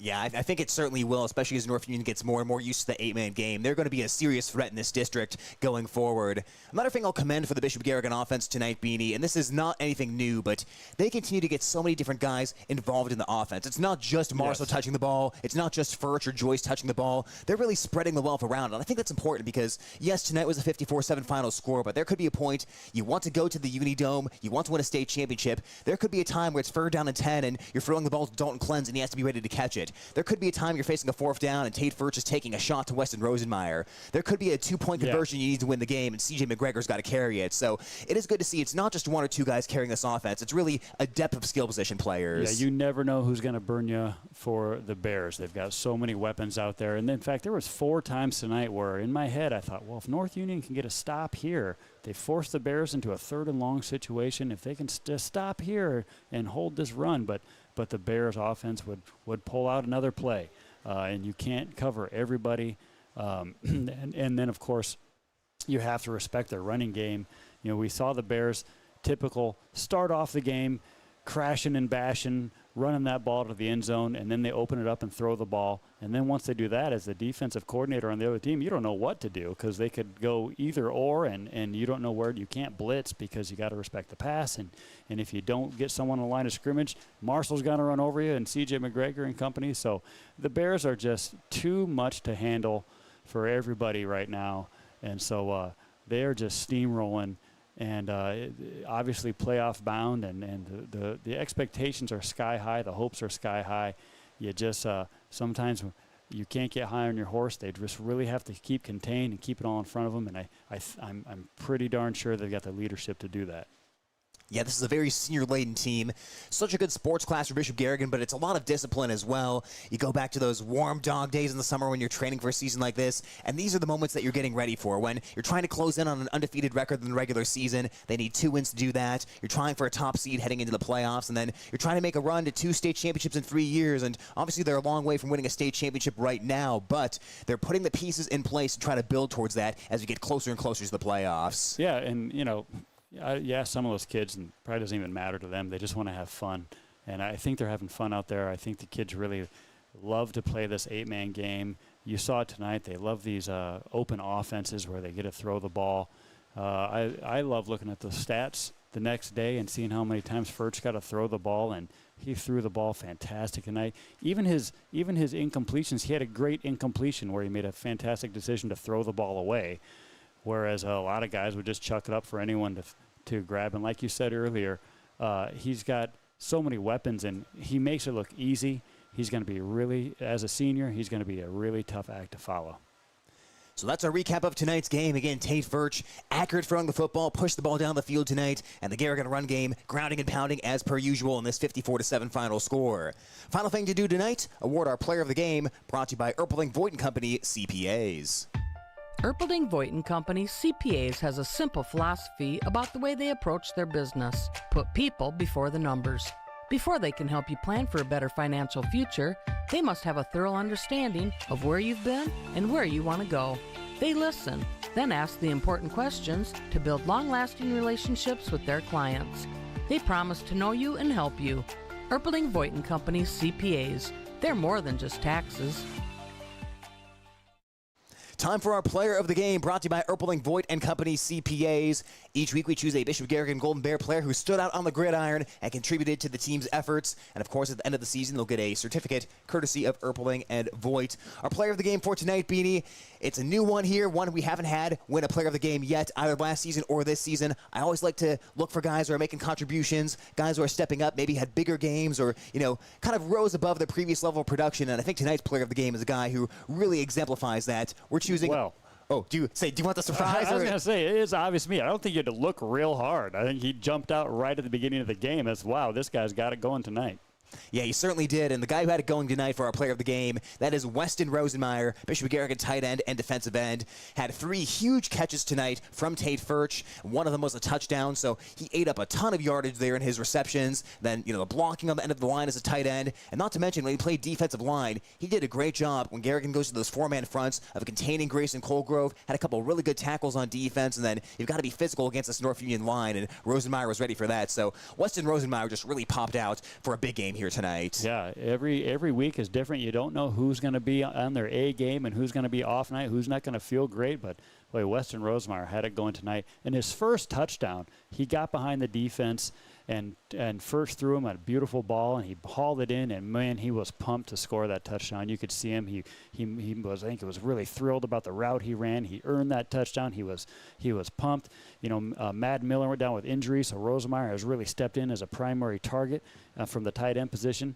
And I think that would have been enough for him right there. Then he scores again. Right, but boy, he just kept getting behind that defense, and you could just see his confidence growing. Like, hey, I can do this, and he's really turned into quite a weapon downfield. You don't think of a lot of tight ends being a downfield weapon, but in this 8-man game with Rosenmeyer's speed, he ends up having a linebacker on him, and he can outrun those guys and get open deep. It's fun to watch. Yeah, it's such a great weapon to have. And when teams can deploy their tight ends, I think that's the big thing to point out here. It creates a lot of matchup issues for the opposing defense. You've got to have a guy who can be physical enough to block, right, but athletic enough to get out there in the routes and catch the balls and create missed matches against linebackers. And I'll tell you this, we see all the highlights of him catching the ball. You and I talk a lot about the great plays and the great connection that he has with Furch, but if Weston Rosenmeyer wasn't blocking well enough, he would not be on the field. You've got to be a good blocker to be on the field for Bishop Garrigan. Right, because, boy, they got a lot of guys out there that can play tight end. And we see them even when they bring in the second team. Those tight ends are great. I mean, Madden Miller was the first string tight end. He's injured right now. And, boy, just next guy in. And Hayden Miller and Jack Moeller and, boy, all these guys, they all have talent. They can all step in and play that. But you're right, Tyler. You got to block if you're going to be a tight end. It's not just about catching passes for Bishop Garrigan.